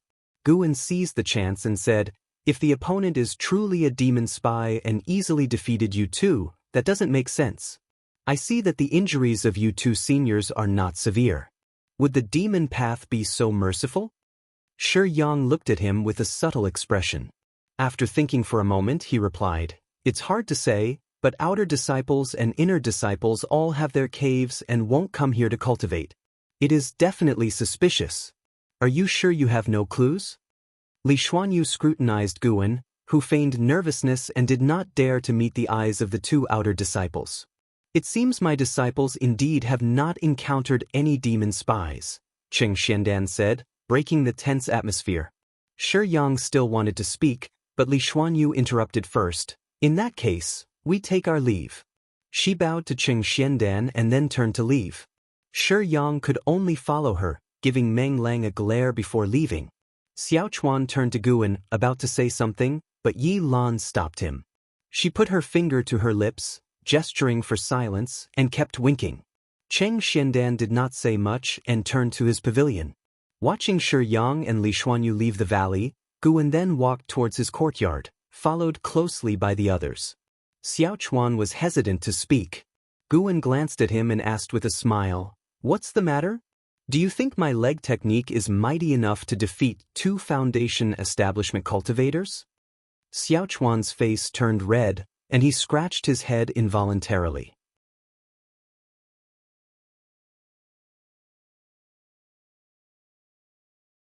Meng Lang left with those words, excitedly departing. Outer sect examination?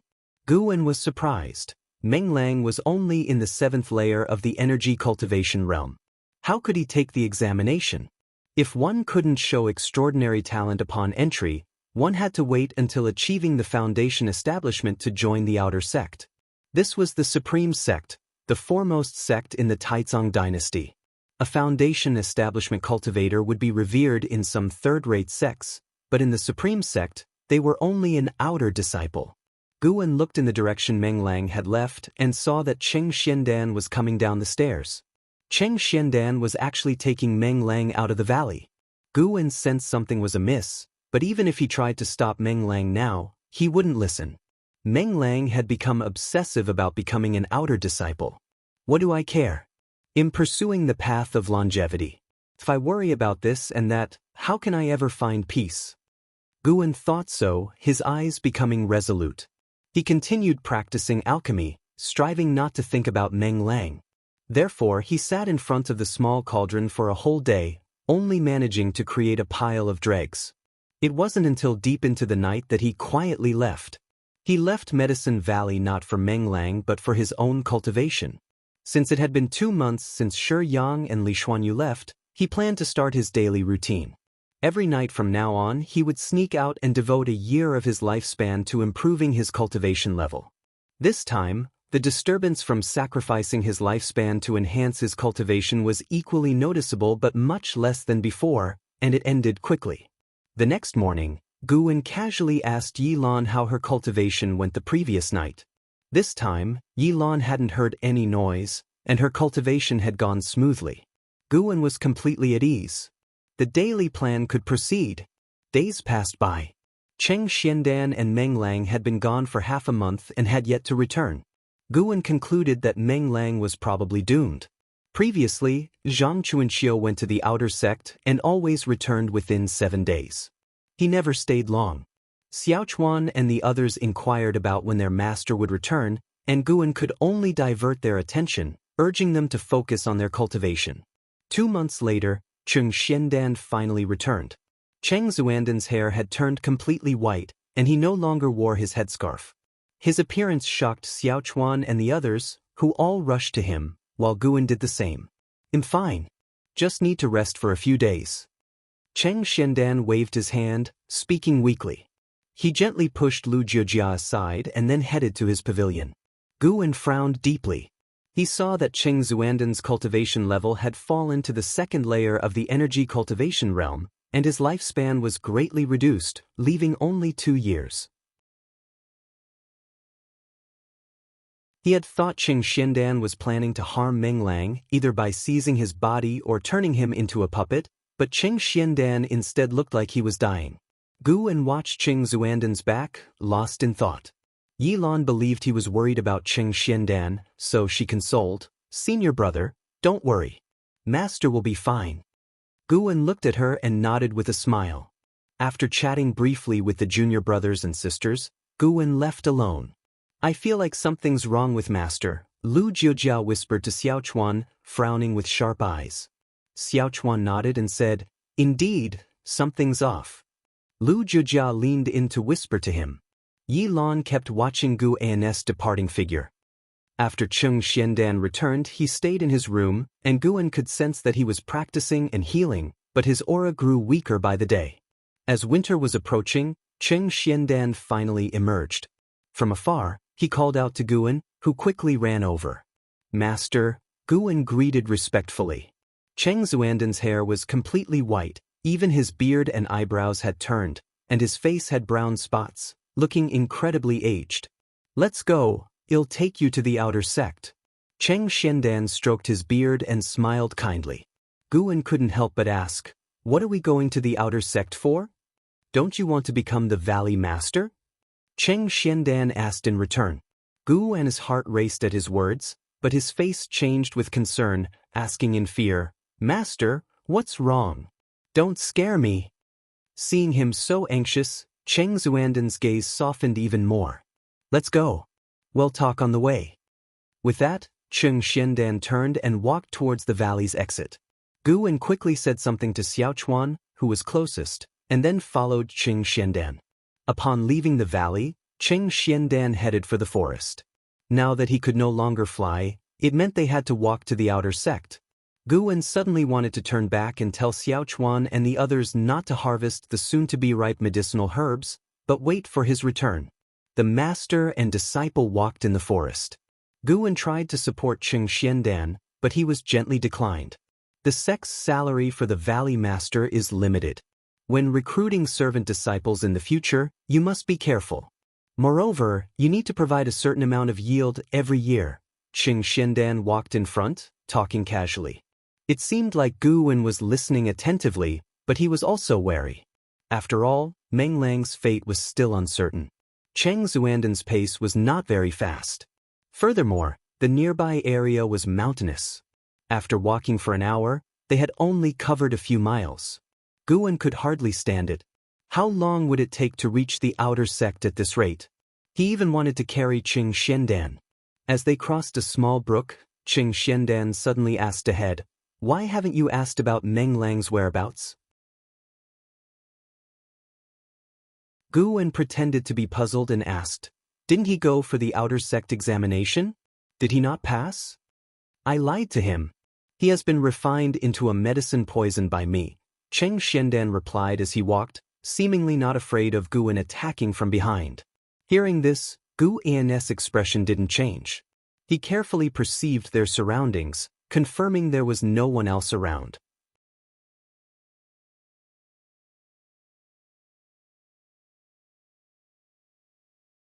Chapter 15. Thousand Autumn Pavilion, Master of Mystic Valley. Medicine poison? Master Gu Wen asked, pretending to be horrified.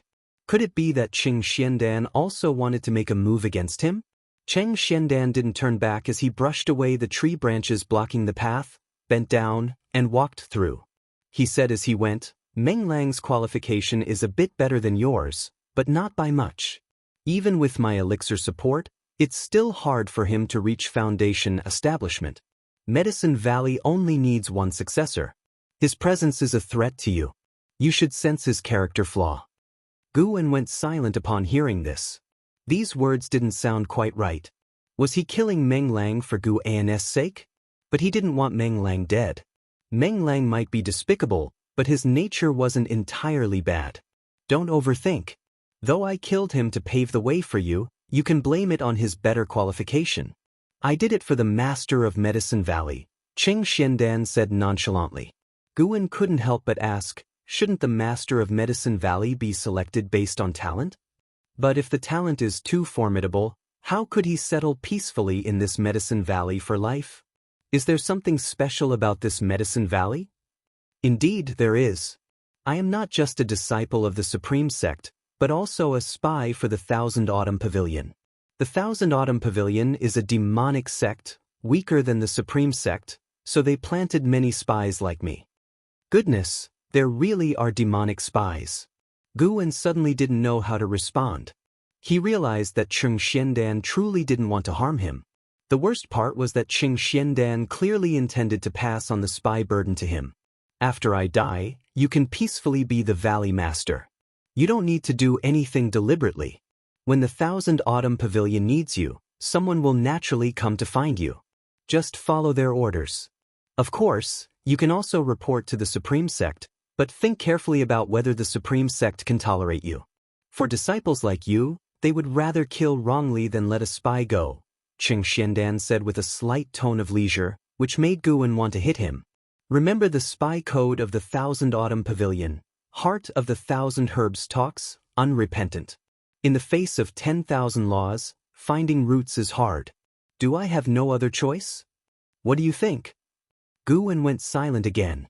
Spies like me are inconsequential even to the Thousand Autumn Pavilion. You might never encounter them seeking you out in this lifetime, Cheng Xiandan said mockingly.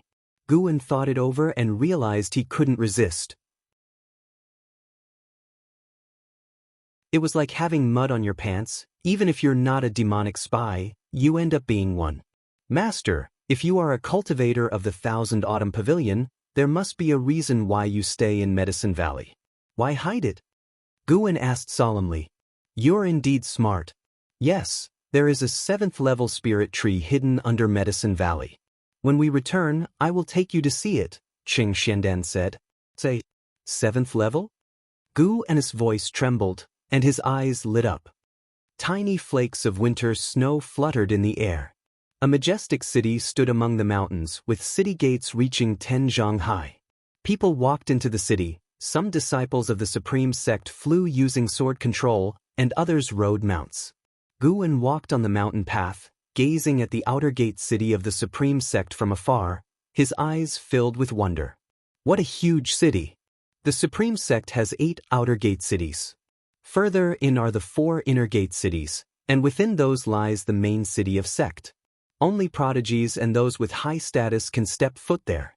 Seen from the sky, the layout of the Supreme Sect is said to resemble an intricate compass, with each mountain possessing its own mysteries, Qing Xiandan explained, his tone filled with emotion and a hint of regret in his eyes.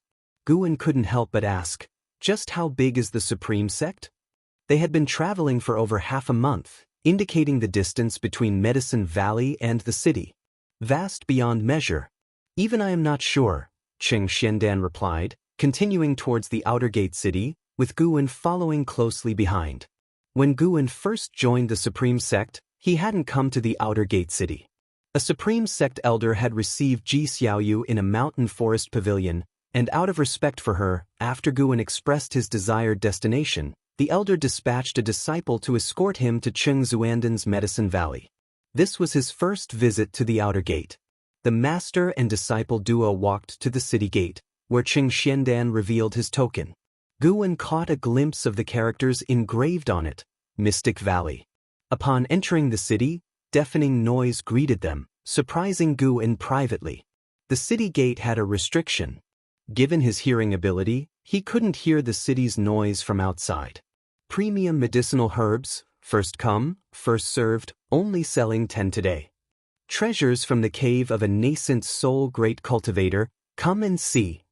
Pure-blooded snow mountain spirit fox, in 5 years it will be able to speak.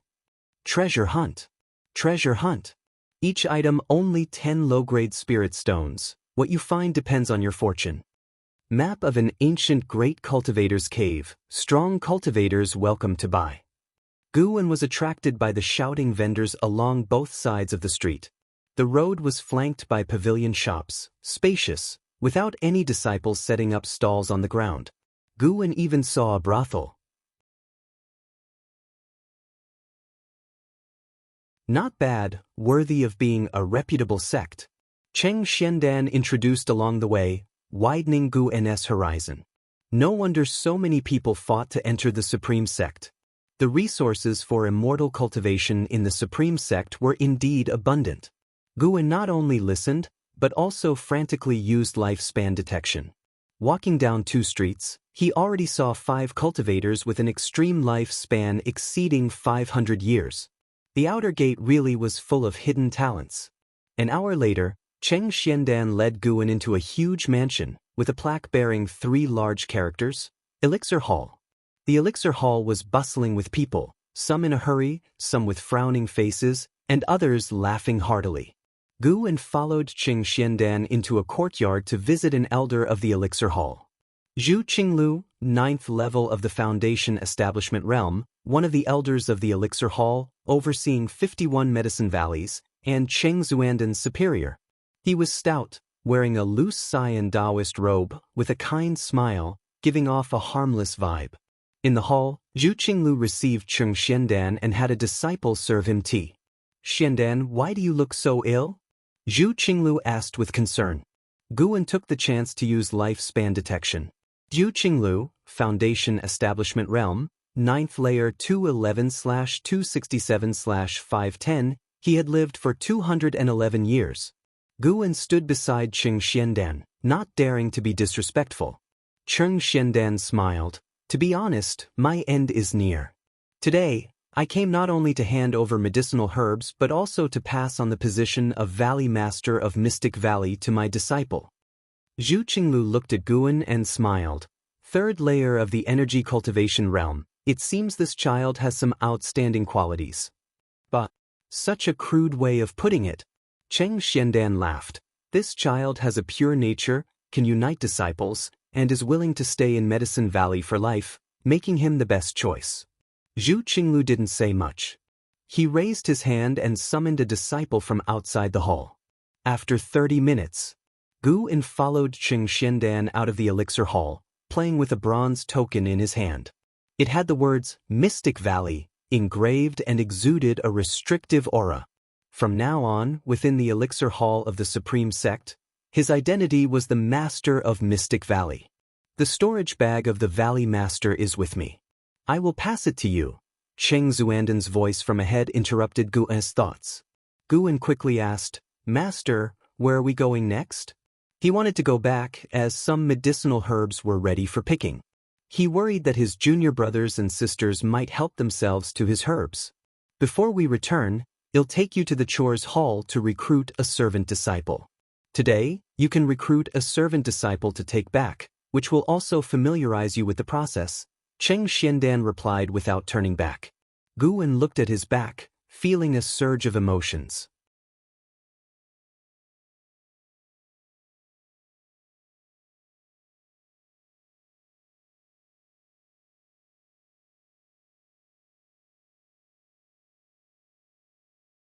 He thought it was because he let his guard down, so he stood up and charged at Lu Jiujia again. Bam! Bam! Lu Jiujia kicked twice, once again sending Wuxin flying to the ground. Wuxin felt as if his forearm was about to break. The 15-year-old lay in the snow, shedding tears of humiliation. Why did it turn out like this? This wasn't the life of a spy he had imagined. Even if he had to climb mountains of swords or plunge into seas of fire, he should at least be defeated on the path to stealing information. He was actually defeated by a seemingly ordinary servant disciple. If I hadn't practiced this skill, with my talent, how could I endure such humiliation? Wuxin clenched his fists, and the sound of Yi Lan and Lu Jiujia arguing rang out, sounding extremely harsh to his ears. Lu Jiujia looked at Yi Lan in front of him, dissatisfied. He's a boy, not a fragile girl. Move aside and stop favoring him. When I was kicked to the ground by senior brother, why didn't you say anything? Yi Lan glared at him and said, How could I not say anything? I spoke for you then, and you yelled at me. Moreover, senior brother didn't exert himself like you did. Think about it carefully. When senior brother sparred with you, didn't he wait for you to use all your leg techniques before he lightly defeated you? But you're hard and reckless. What could junior brother Wuxin learn from sparring with you? Lu Jiujia's face changed with dissatisfaction as he thought back carefully, realizing it was indeed like that. It was because he could give his all every time that he had more ideas. Simply taking beatings didn't teach him anything. Lu Jiujia felt ashamed and more grateful to Guan's senior brother was really too good to him. Yi Lan helped Wuxin up and seeing his red eyes, quickly comforted, Don't take it to heart. He meant well, wanting to spar seriously and progress together. It's just his personality to take things seriously. Lu Jiujia saw Wuxin's red eyes and scratched his head awkwardly. Jiujia, I see your leg technique has improved. How about a practice session?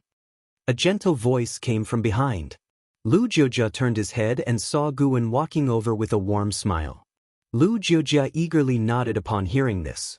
Recently, his confidence had swelled, and he thought he could win against senior brother.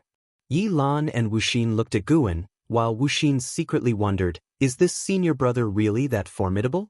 Can he cross two small realms and defeat Lu Jiujia? Guan stopped and beckoned to Lu Jiujia. Lu Jiujia grinned and took a quick step forward to attack.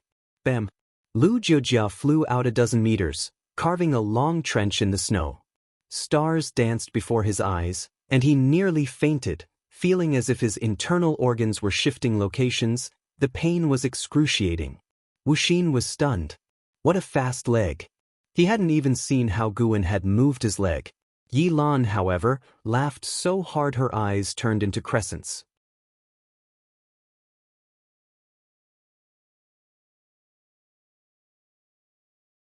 He listened silently to Wuxin's footsteps as he headed towards the book collection pavilion. After entering, the boy started searching through the books. What is he looking for? Guan was filled with curiosity. In his impression, Wuxin was very obedient. Anything assigned to him, he would seriously do, unlike Lu Jiujia, who occasionally slacked off. Aside from being obedient, Wuxin also had a competitive spirit second only to Lu Jiujia's. He often looked for his two senior brothers to spar, fighting and losing, losing and fighting again. Could it be that this kid was looking for a secret book? Guan thought of this and felt a bit sorry for his junior brother. From tomorrow on, he would personally teach his junior brother. Wuxin searched for about an hour before quietly returning to his room. After a while, Guan got up and quietly left his room. He needed to go to the forest a dozen miles away for his daily routine. Yet another summer arrived. Guwen turned 22. His lifespan already exceeded 4,000 years, and he planned to save it up to over 10,000 years before using it. After several months, thanks to his daily routine, his cultivation level successfully broke through to the 7th layer of the Foundation Establishment realm, although his apparent cultivation level remained at the 3rd layer of the Energy Cultivation realm. As time passed, Guwen grew more curious about the 7th level spirit tree mentioned by Cheng Xiandan. He even tried searching for it but couldn't find the entrance to the underground. Wuxia occasionally also explored at night, once almost running into Guwen. Fortunately, Guwen's excellent hearing allowed him to avoid it. Near noon, Guwen squatted under a tree, observing his white spirit rat. The white spirit rat was spinning madly in front of him, very lively. Grown up? But spring has already passed, Guwen wondered. He had raised the white spirit rat for years, and its size hadn't changed. With Leah not around, he couldn't determine the growth stage of the white spirit rat. This little guy had been spinning for half a day. The white spirit rat, seemingly understanding Guwen's words, suddenly jumped up and bit Guwen's hand, then quickly ran away. Guwen didn't feel any pain, so he didn't get angry. He watched as the white spirit rat stopped and started spinning madly in place again. Wait, could it be? Guwen thought of something, quickly got up, and walked towards the white spirit rat. Seeing him approach, the white spirit rat stopped spinning and ran towards the forest. Soon, the human and rat disappeared into the forest. Wuxia stood under a tree, watching the direction Guwen left. He frowned and thought, the forest again. According to Lu Jiujia, Leah and Meng Lang liked to train alone in the forest before. Senior brother's leg technique is much better than his cultivation level. Could the forest hold some secret?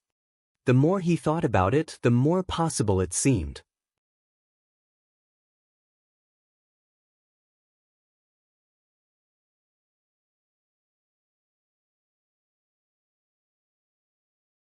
Chapter 17, taking on the role of Valley Master. Guwen had indeed underestimated the range of the white spirit rat's activity. He had followed it for more than 10 miles, and the rat still hadn't stopped. The farther they got from Mystic Valley, the less enthusiastic he became. Although he had been to the outer sect, it was only a single route. With Mystic Valley as the center, if he went beyond a radius of 20 miles, he felt there would be danger, even though he was already at the 7th layer of the Foundation Establishment realm. Fortunately, the white spirit rat didn't keep going. When they were almost 20 miles away from Mystic Valley, the rat finally stopped. It was still mountainous terrain. A small stream flowed down from the mountains, and the white spirit rat stopped by the stream and began circling around. Guwen walked over. The vegetation on both sides of the stream was abundant, and there were many stones of various sizes. He picked up the white spirit rat and then swept his right leg across. Boom, grass and debris flew everywhere, and stones scattered in all directions. With just one sweep of his leg, Guwen cleared a large open space. He focused his eyes and saw that there was a square stone slab by the stream. Goodness! A stone cover?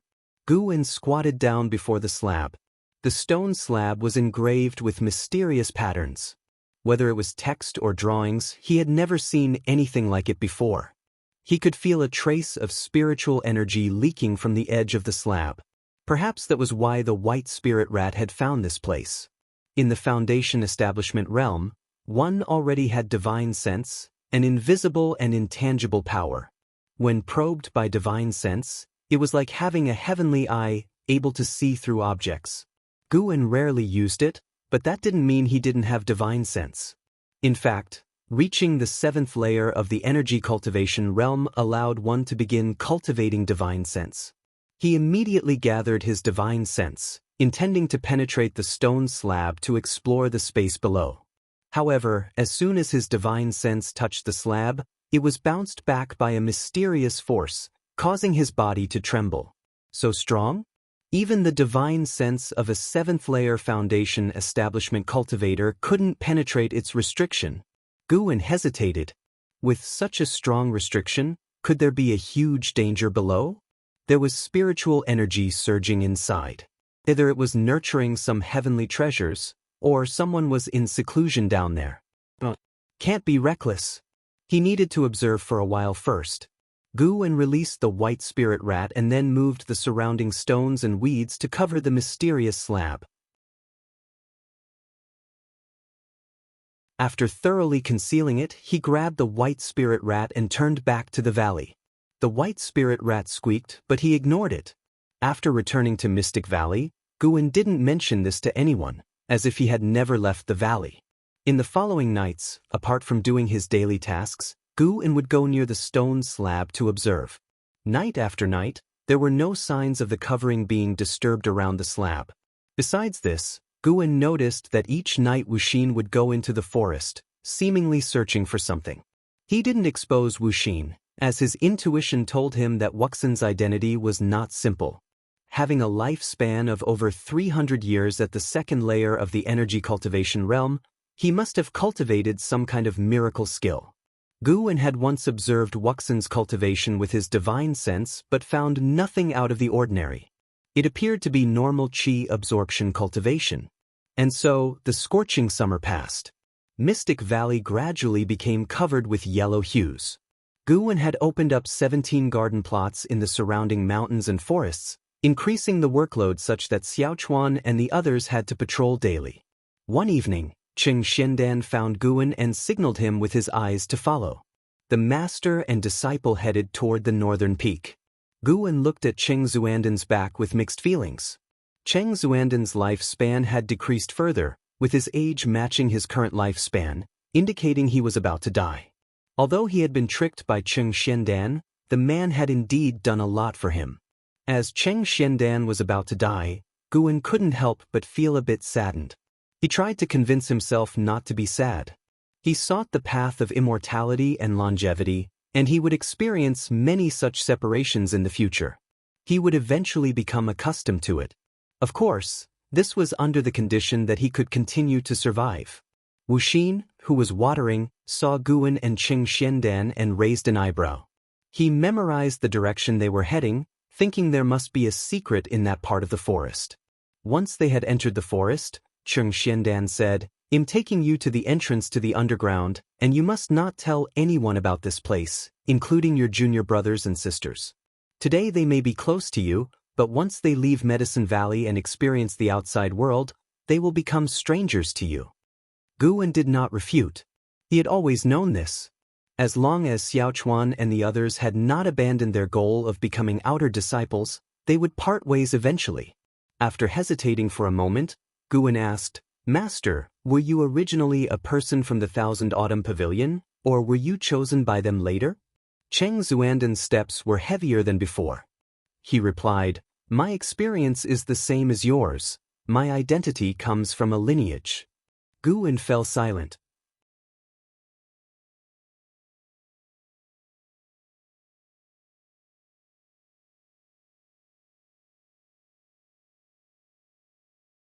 Accompanied by a low rumbling, a cave entrance appeared before him. Guwen removed the compass and stooped to enter. After just 5 steps, the passage suddenly became spacious, and the entrance began to close.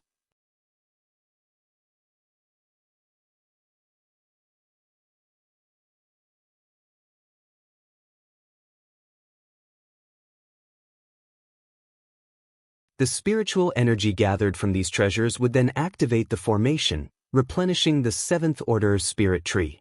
Uprooting the green vine tree would mean losing a highly potent plantation field. Furthermore, this place could serve as his cave. The formation set up by Xianxia's master was extremely diverse, and cultivating and breaking through here would not draw attention. Guwen glanced around and saw that the cave walls in every direction were embedded with unique stone statues. Dozens of them, with special runes in between, mysterious and profound.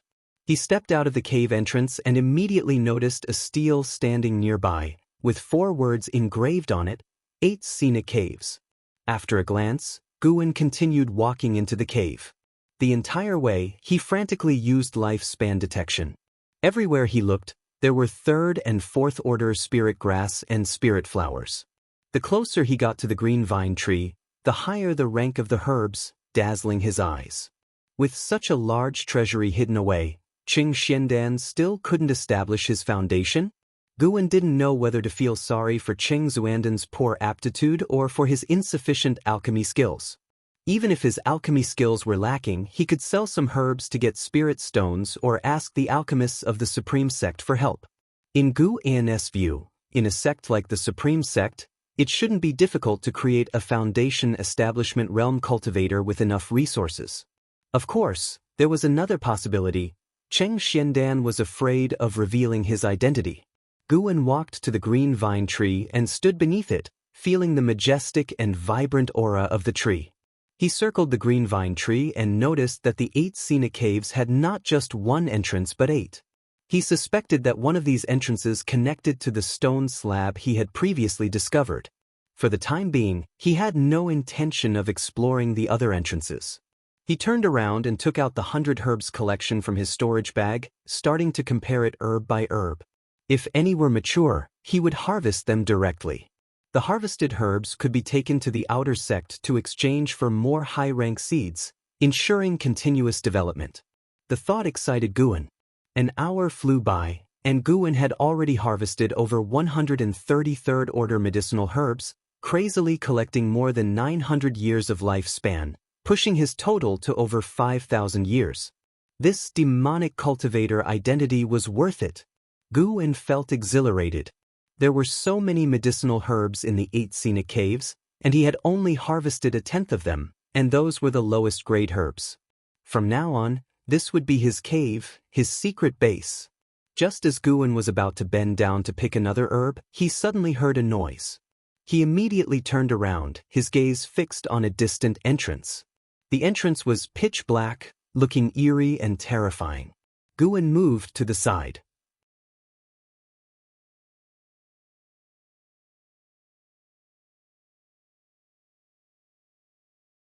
He immediately reached out, using spiritual power to pull it through the air, the book flying into his hand swiftly. Myriad poison mystic skill, Guwen read softly, flipping through it quickly. It was a cultivation technique, but it was incomplete, with the last page showing a clear content break. Apart from the initial technique of Immortal cultivation, it also recorded 5 kinds of poison skills, each with illustrations. After comparing, he finally found the poison technique afflicting Meng Lang.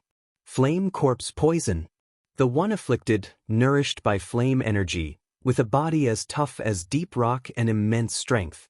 No cure, no way to dissolve it, till the body shatters into pieces. After finishing reading, Guwen couldn't help but look at Meng Lang, his eyes showing sympathy.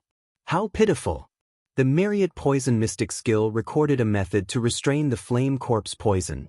Just cover the 7 orifices of the afflicted, preventing the poison worm from consuming spiritual energy, making the poison worm fall into a false death state, unable to act. He immediately used soil to seal Meng Lang's 7 orifices, then stood up and looked at the cave entrance from which Meng Lang had come. He didn't explore it immediately. Instead, he put the Myriad poison mystic skill into his storage bag and turned around to continue harvesting herbs. Even if Qing Xuandan's master was still alive, since the other didn't act against him, a Qi cultivation realm cultivator, they either had no killing intent or couldn't move. In that case, why alert the enemy? The longer time passed, the more advantageous it was for Guwen.